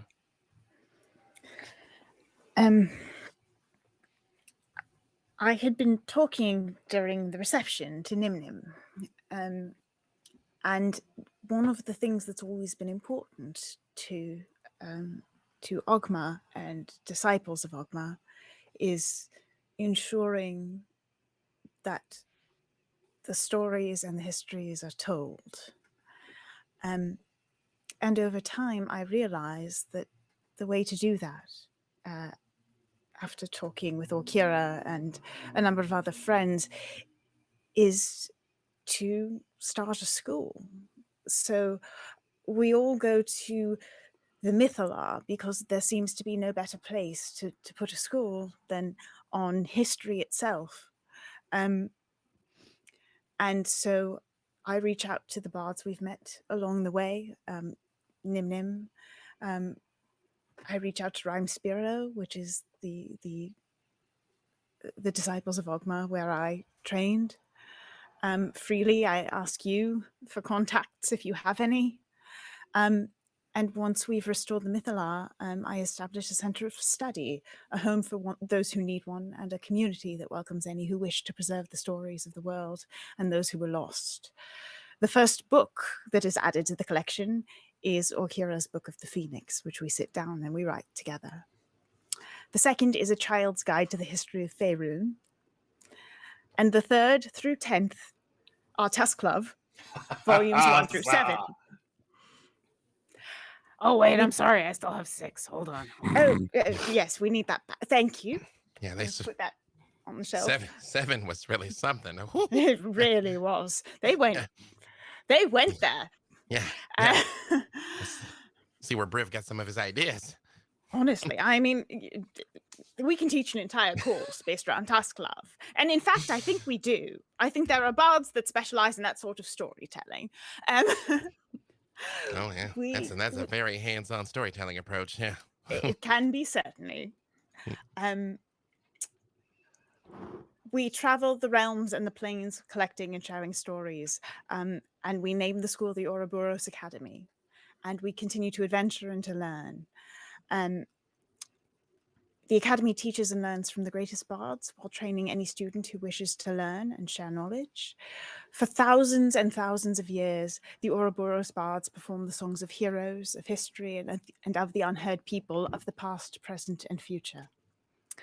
Grant grows into a powerful blue dragon who builds his lair in the depths of the Mythalar, constantly building on the designs that Widdle had made. His ingenuity leads to, among other things, the development of the lightning rail in Eberron. But ultimately, he is best known for the autonomous, incredibly lifelike puppet shows that he builds to recount his adventures with the heroes in his youth. His favorite show to put on involves repeatedly destroying replica Jester Joes, much to Briv's chagrin. In time, Alyndra finds partnership and family and love as strong as that which her parents shared. Though she never has children of her own by birth, she raises generations of students at the Ouroboros Academy. Briv always assists in exams, judging the students with a furrowed brow, but a fair mind.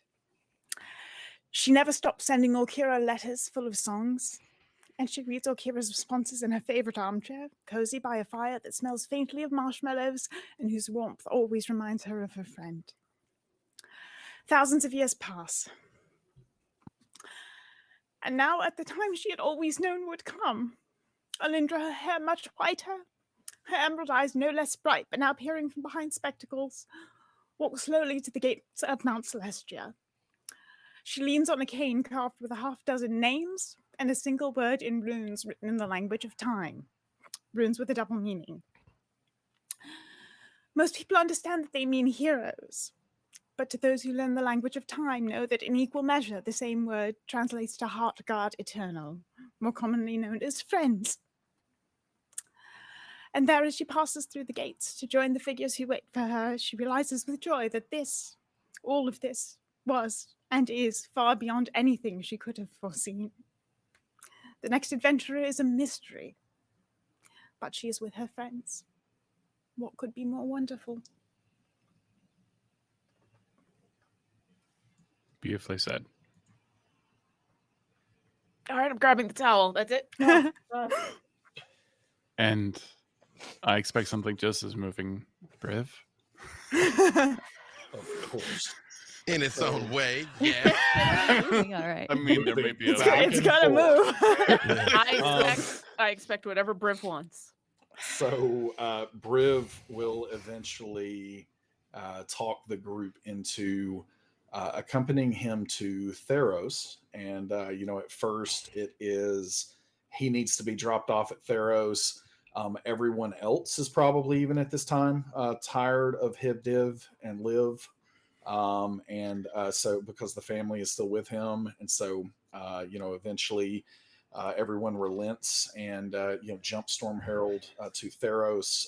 I don't want to decide for anybody, but if anybody wants to, come down to the surface briefly, Briv definitely extends that invitation. But he tells you on the way, he starts talking about the last time that we were in Theros, if thou dost remember, people started worshiping me.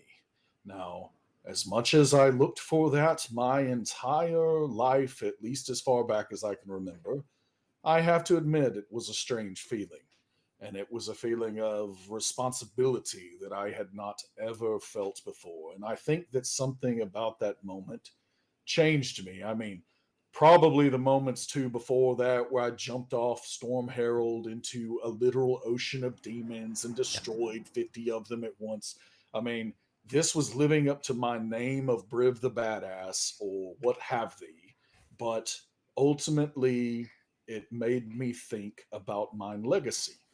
And the thing that I knew was that of my past, I do not remember much. I have lost the ability to follow the thread of what has happened with mine ancestors, what happened to give me this magical metal inside my bones. And so there are learned people there in Theros, and I implored them to start, since they had so much dedication to me, I implored them to start searching for information about the Steelmarrow clan and to find threads out there that one could pull to see if there are any other members that are descendants of those ancient Steelmarrows. And I have discovered that they have found a couple dozen individuals who apparently have some kind of connection to that ancient Netherese magic. And so they have gathered them all in Theros and they await my coming, and I am to join them in the amphitheater and address them. And it would be my honor if thou couldst come, but I completely understand if thou art busy. Just right when he gets done talking, I hit him with enlarge. So Briv's like 8 foot. He doesn't even notice the difference. He doesn't even notice. This is how he thinks of himself anyway. There's still this giant statue of Briv again. Not, the loincloth isn't there. So you can look up the skirt as you pass through his legs to get into. Or we could not. The city of also Theros. very much not. You have to. I need Alyndra a is wisdom check to fixing- resist. Fixing her hair as we enter Theros and kind of Just looking in around case there are anxiously. visitors there. And so Briv is going to make it down, and ultimately he says, hello, thou. I have forgotten thy name, but I know that I put thee on the task of finding out all of this and organizing it and summoning them all to this place, and so I thank thee for that. I shall learn thy name over time. This is mine family. Would like to introduce and he basically like shoves the family off, the kids in particular on these sages, and they start just playing with things everywhere that they shouldn't be touching. And then Briv does look over to Nargan and just simply says, I know that we are not always together in the same physical space, but I shall tell thee that I have always felt like thou wert there with me, and I appreciate thine support. I never could have made it to this day without thee. And Nargan kind of just nods and then says, all right, it's time, and and smacks him on the bottom, and Briv walks into the amphitheater, and as walking into the amphitheater, you see that there are sages in tunics and robes, kind of, filling this place. It's really, really crowded in here, but it is open air. The sky at this point is pretty clear, and you notice the acoustics are really well done, especially for an open area like this. And as Briv is walking through the crowd to get up to the front of the space, you notice that there are a couple dozen, 20 or more half orcs of all shapes, sizes, identifications, just kind of talking amongst each other. Some of them look pretty gruff, like they would rather be anywhere other than here. Others are completely, digging this, and they're eating the grapes off of the various plates they're lying around. They're really loving this. And Briv just kind of edges his way up to the stage where there is a lectern, and then, comes up there, and he remembers some of the bardic performances and everything of the past. And then he just raises his hands and tries to see if that's going to quiet people. And it eventually does. And then he addresses, and he simply said, friends, family, and former foes in some regards, I have summoned thee to this place to deliver a message I have long desired to speak. Each of thee has come from the far corners of the world, this one and many others across the multiverse. Many of us have never known where we came from, and we have fought hard to find family. These past many years, I can surely say that I have found mine own. And he just fixes a gaze on every one of the heroes of the plains that is there in the auditorium. And he says, and there now burns the passion in mine chest to help others find that in turn. No more shall we wonder about our past. No more shall we wander from realm to realm seeking home. We shall claim it here, now. We shall no longer be defined by a legacy of servitude to long dead masters. We shall commit ourselves to right wrongs throughout all worlds where others never suffer what our people did long past. We shall reclaim our honor. Take hold of a new purpose. We shall choose our family. We shall restore Clan Steelmarrow.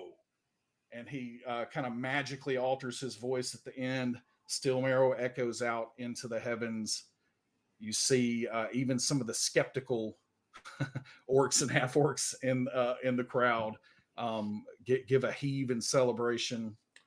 And Briv sets out to restore Clan Steelmarrow and make its home there in Theros. Huzzah! Huzzah! Huzzah! Huzzah. I think we're huzzahing now. Roaring applause from the crowd all around. Penelope and Freely, do you want to go individually or together? Together. Brittany, Absolutely. you start. Yes, absolutely. When the time comes for us to go off on our own, he says, I never really knew where I came from. Yeah, I also never really knew where I was going. I just, I knew right and wrong, and I tried to do right. And now I met Dad, and because of Bahamut, all this makes sense. And, the hands erupt in green flames. And so I guess I have a past, and now you're my future. So I think I have a cool place for us to hang out, at least for a little while. Yeah? Where is that? And very, very carefully in the control room, he's like, looks at the handbrake and is like, I'm like, okay, now that is off. Now you're looking at that. It is off, right? Yeah. I think so.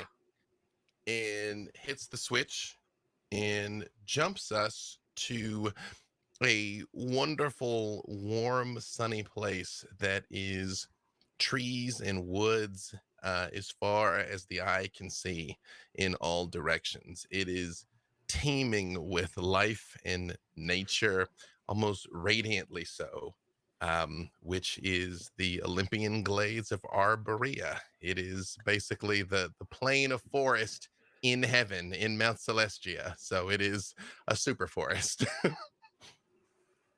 Penelope could not be happier. She has no words at all. And I think from that, they stay there for a while, almost calling it home. But they do go back to traveling the plains and helping people where they need it. Small tasks, large tasks. We do it all. We do it together. And at some point, we have two little ones, Walton and Daisy. Aww. And they grew up to be adventurers as well. With many visits to Uncle Briv. Yes. It's And Aunt Orkira. Oh, yeah. Their dad tells them so many stories they don't believe, and then I have to go get the Book of Exalted Deeds. I'm like, no, you look right there. No, he jumped in the ocean of demons. I would not lie to you, child. It happened. We were there. Yeah, like, yeah. You can put us in a zone of truth. Aren't you, Orkira? And Orkira's over with the kids who have been ignoring the book because she's been feeding them marshmallows the whole time. She's that aunt. It's All a right, picture book. I understand my children. One more. I will just say, at some point in our adventures, wherever we ultimately hang our hat, I do regularly go back to Averin's place in Sigil to make sure that it's still running right.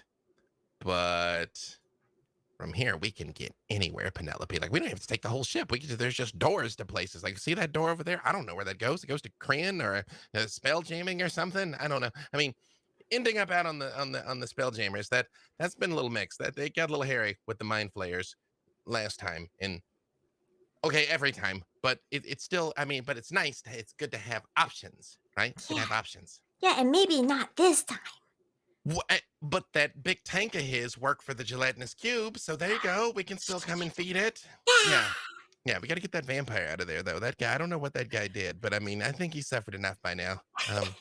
Victor knows what he did. Speaking exclusively as the undisputed Baron of the Vale, I understand that on occasion, not everyone understands, your brilliance and greatness. But I think in one of those quiet moments somewhere, if it's on Storm Herald or Sigil or anywhere, as long as he's with his wife, he freely would just look at Penelope and say, I never could have imagined any of this, but I'm so glad that I found you and that this all came true.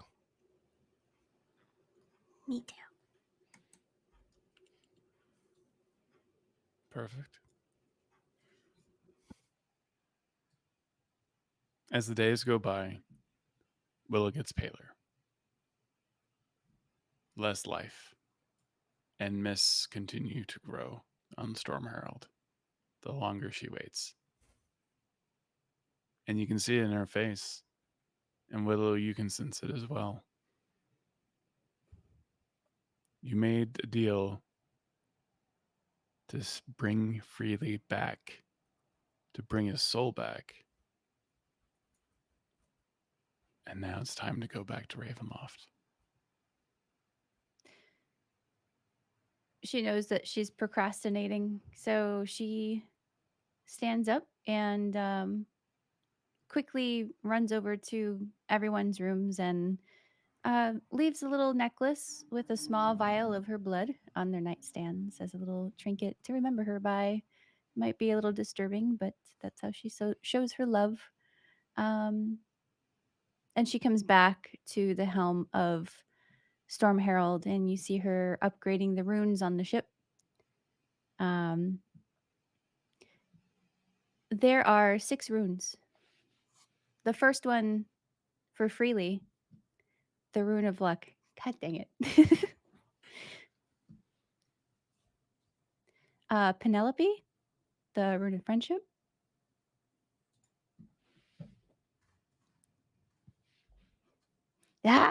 Orkira, rune of fire. Alyndra, the rune of intelligence. Briv, the rune of bravery, of course. And for myself, the rune of blood. I came here to get Ren back, and once I did, y'all gave me another reason to stick around. But I'm afraid it's time for me to go. A deal is a deal, and she winks at Freely. Thanks, Widdle. I'm gonna find a way to come back, right? I just say the word. We'll do whatever it takes. You just say the word. Yeah, what's the use in being demigods if we can't break people in and out of places they're not supposed to be, right? Yeah, it wouldn't be the first time. We've seen Strahd do it. Well, And you did have that clone cooking. Oh, it's cooked. Oh, come to think of it, Minsk is still holding on to my clone. That might be Minsk. interesting. Yeah, and so that guy. Hopefully he doesn't listen to Lillicor though around it. Lillicor is just gonna be like, cut off his head, cut off his head. Oh, Yeah, right. good point. Might be dead already. Yeah, maybe. We'll go look for Minsk. We'll get. Could Is you she do that for me? Biggle? If you're Widdle, is she Biggle? I don't know. How does that work? I don't. If you leave her in the vault too long, do they just keep growing? It's like a nose. No. They reach their cooking Or point and ears. they stop. It's fine. But Okay, look. he's taken very good care of Boo. I'm sure he will take very good care of your clone. Although, and I look at Penelope and I'm like, we've absolutely got to go find Minsk and get that clone back. Who? Why are you crying? There's the tears. I knew it, you big old softy. And I very I'm much so make a point to hit him with confused. with the clockwork hand. I knew you cared. Yeah. Well, Widdle is Is Rend going with you? I'm going to the dark place. Hey, Rend, Yes?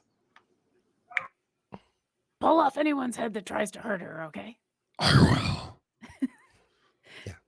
Okay, he's gonna take that literally now. So thank you Yeah, for no, that. we meant I it know. literally. No, like Absolutely. actually do that. Yes. Yeah. This time for real. All right, the reincarnation is gonna happen pretty quick around Barovia with me being there. As Widdle begins to get paler and paler, a mist comes to greet her, opening a shadowy doorway to the Shadowfell, full of creatures and beings on an endless loop of something that is less than suffering, but far worse than death.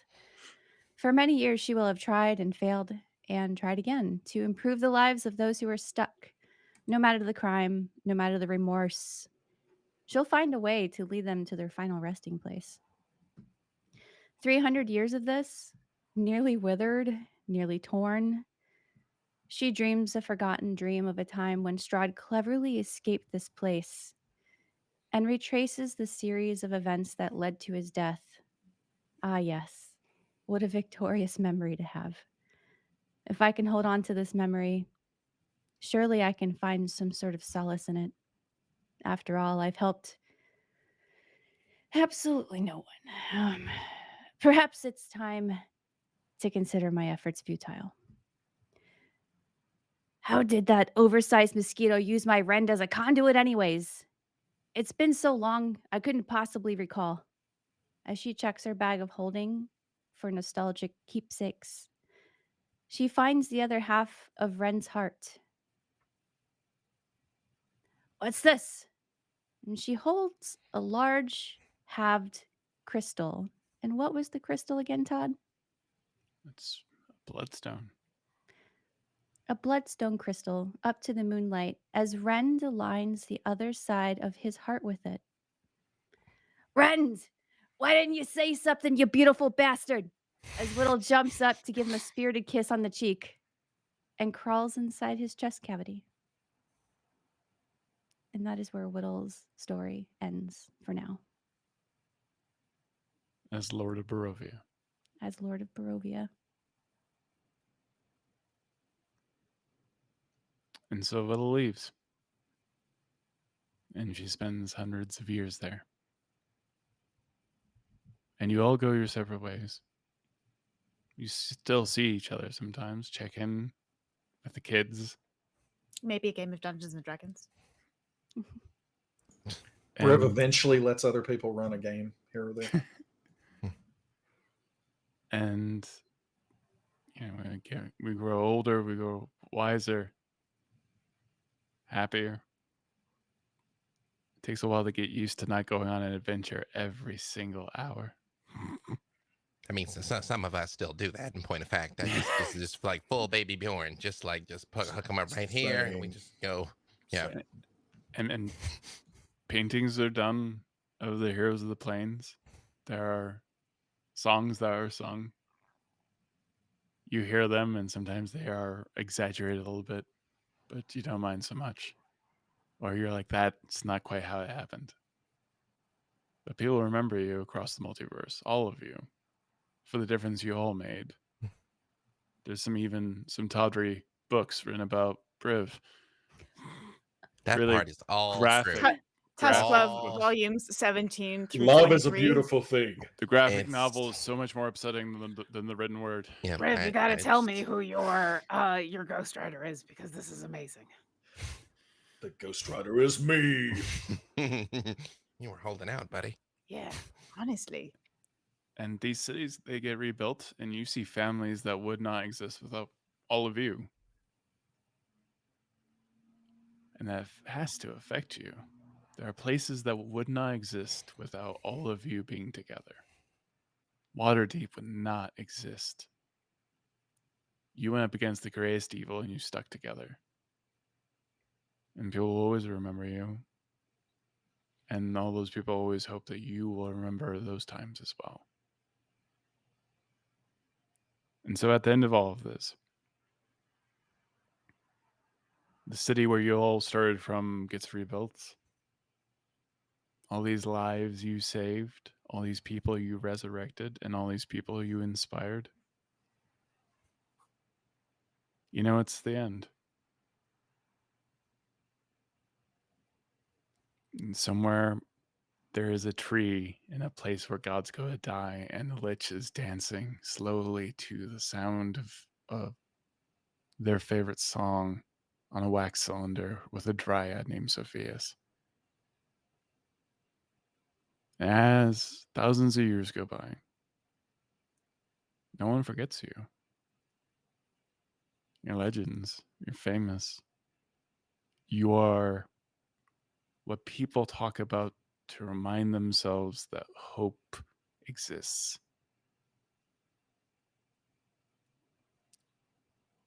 And very far away, in the corner of the multiverse somewhere, in a jail cell on another world, where a lot strange adventures are right now. A prison that's very similar to the one you all started out in together. Strange characters, never met before, all in jail. And maybe some of those people are you watching at home. And in a dark corner, there's a voice, and a coin drops onto the floor. Let's try this one more time.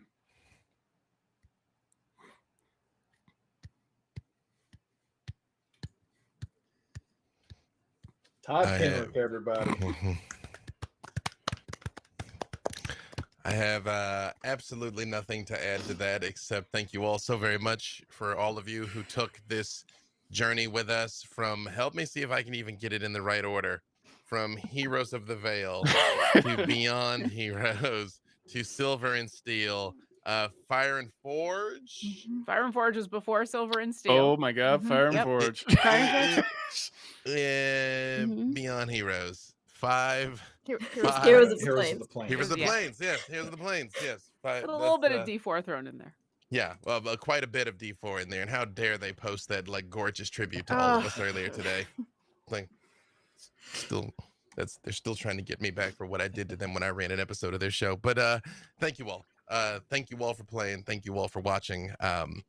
Again, we will be back in 2 weeks on the 21st to kind of look back over this improbably grand adventure that I don't think any of us thought was going to become what it was. So if you guys got questions for us, come on back. We'll talk about it, or even if you just want to hang out. But we are going to ask for some questions in the next couple of weeks through social media too. So if you want to stage any of that, by all means, keep an eye out on the Demiplane social media accounts. Follow us there and check that out. And then one other thing I was going to say, just where everybody is aware ahead of time, we will be talking about on the 21st. We won't have all the details planned yet, but this isn't the end for a game coming together on Demiplane by any means. So we will talk at least a little bit about what is next when we come back together on the 21st as well. And I just want to say thank you to everyone today. This entire episode weighed heavily on all of them and their great performances and their creative ideas. And I am a very lucky dungeon master to have had all these people make me look so good all the time. It's Thank a very you for easy conducting this job. orchestra. Yeah. Circus sometimes, orchestra other times, but it was all great no matter what. And I would like to thank Tyler Walpole for making a special gift for my wife Meagan and creating the Ravenloft Widdle painting that you all saw during her speech. I know her obsession with Strahd and that her beef was strong. So I missed it. Yeah, I I didn't see anything. I don't have the stream. Yeah, there's Yeah. a Widdle in Castle Ravenloft with two squiddling stone statue gargoyles. It makes me so excited. Oh my gosh! That needs to make it to the wall for sure. Oh well, now I have to look. Hold on, I don't. It's on screen right now. Let's Thank see you if so much. it's It's gonna show it to me. amazing. I love this artwork so much. Oh, it's beautiful. And in Ren's my in the final background form. on the wall. I see Rens and then the 2 gnome squidlings instead of the gargoyles right next to her. Mhm. I just like the record to show the only thing missing is the Eldritch Blast hurtling out of the mist toward the squiddling There- statue. yep. Across the multiverse. Exactly. It's coming. That could be that lightning bolt that's up. That's top. true. Yeah. That is true. Just, Yeah. It's a long range shot. It was long range, you know? Thank you everyone for watching, and thank you for all my players for putting up with me. And We don't Yeah, put we up love with you. We're happy to be here Yep. because We'll, you're awesome. We'll see y'all in 2 weeks. Thank you so much. Oh, Later, Gators. I'd be remiss if I didn't say sign up for your own Demiplane accounts. You can be going on your own. So you plane can do adventures. this too. You can Big be things doing going on this too. Demiplane. So There you yes. go. Yeah. Demiplane. you can go Got through a this big emotional announcement trauma next too. Tuesday, too. So Jeb update next Tuesday. Another huge announcement. So check that out. There it is. There you go. Later, Gators. So in the meantime, we'll see you soon. Thank you all. Bye-bye. Love you. Love you all. Like a moth to a flame, it pulls us in. Next thing we know, we're in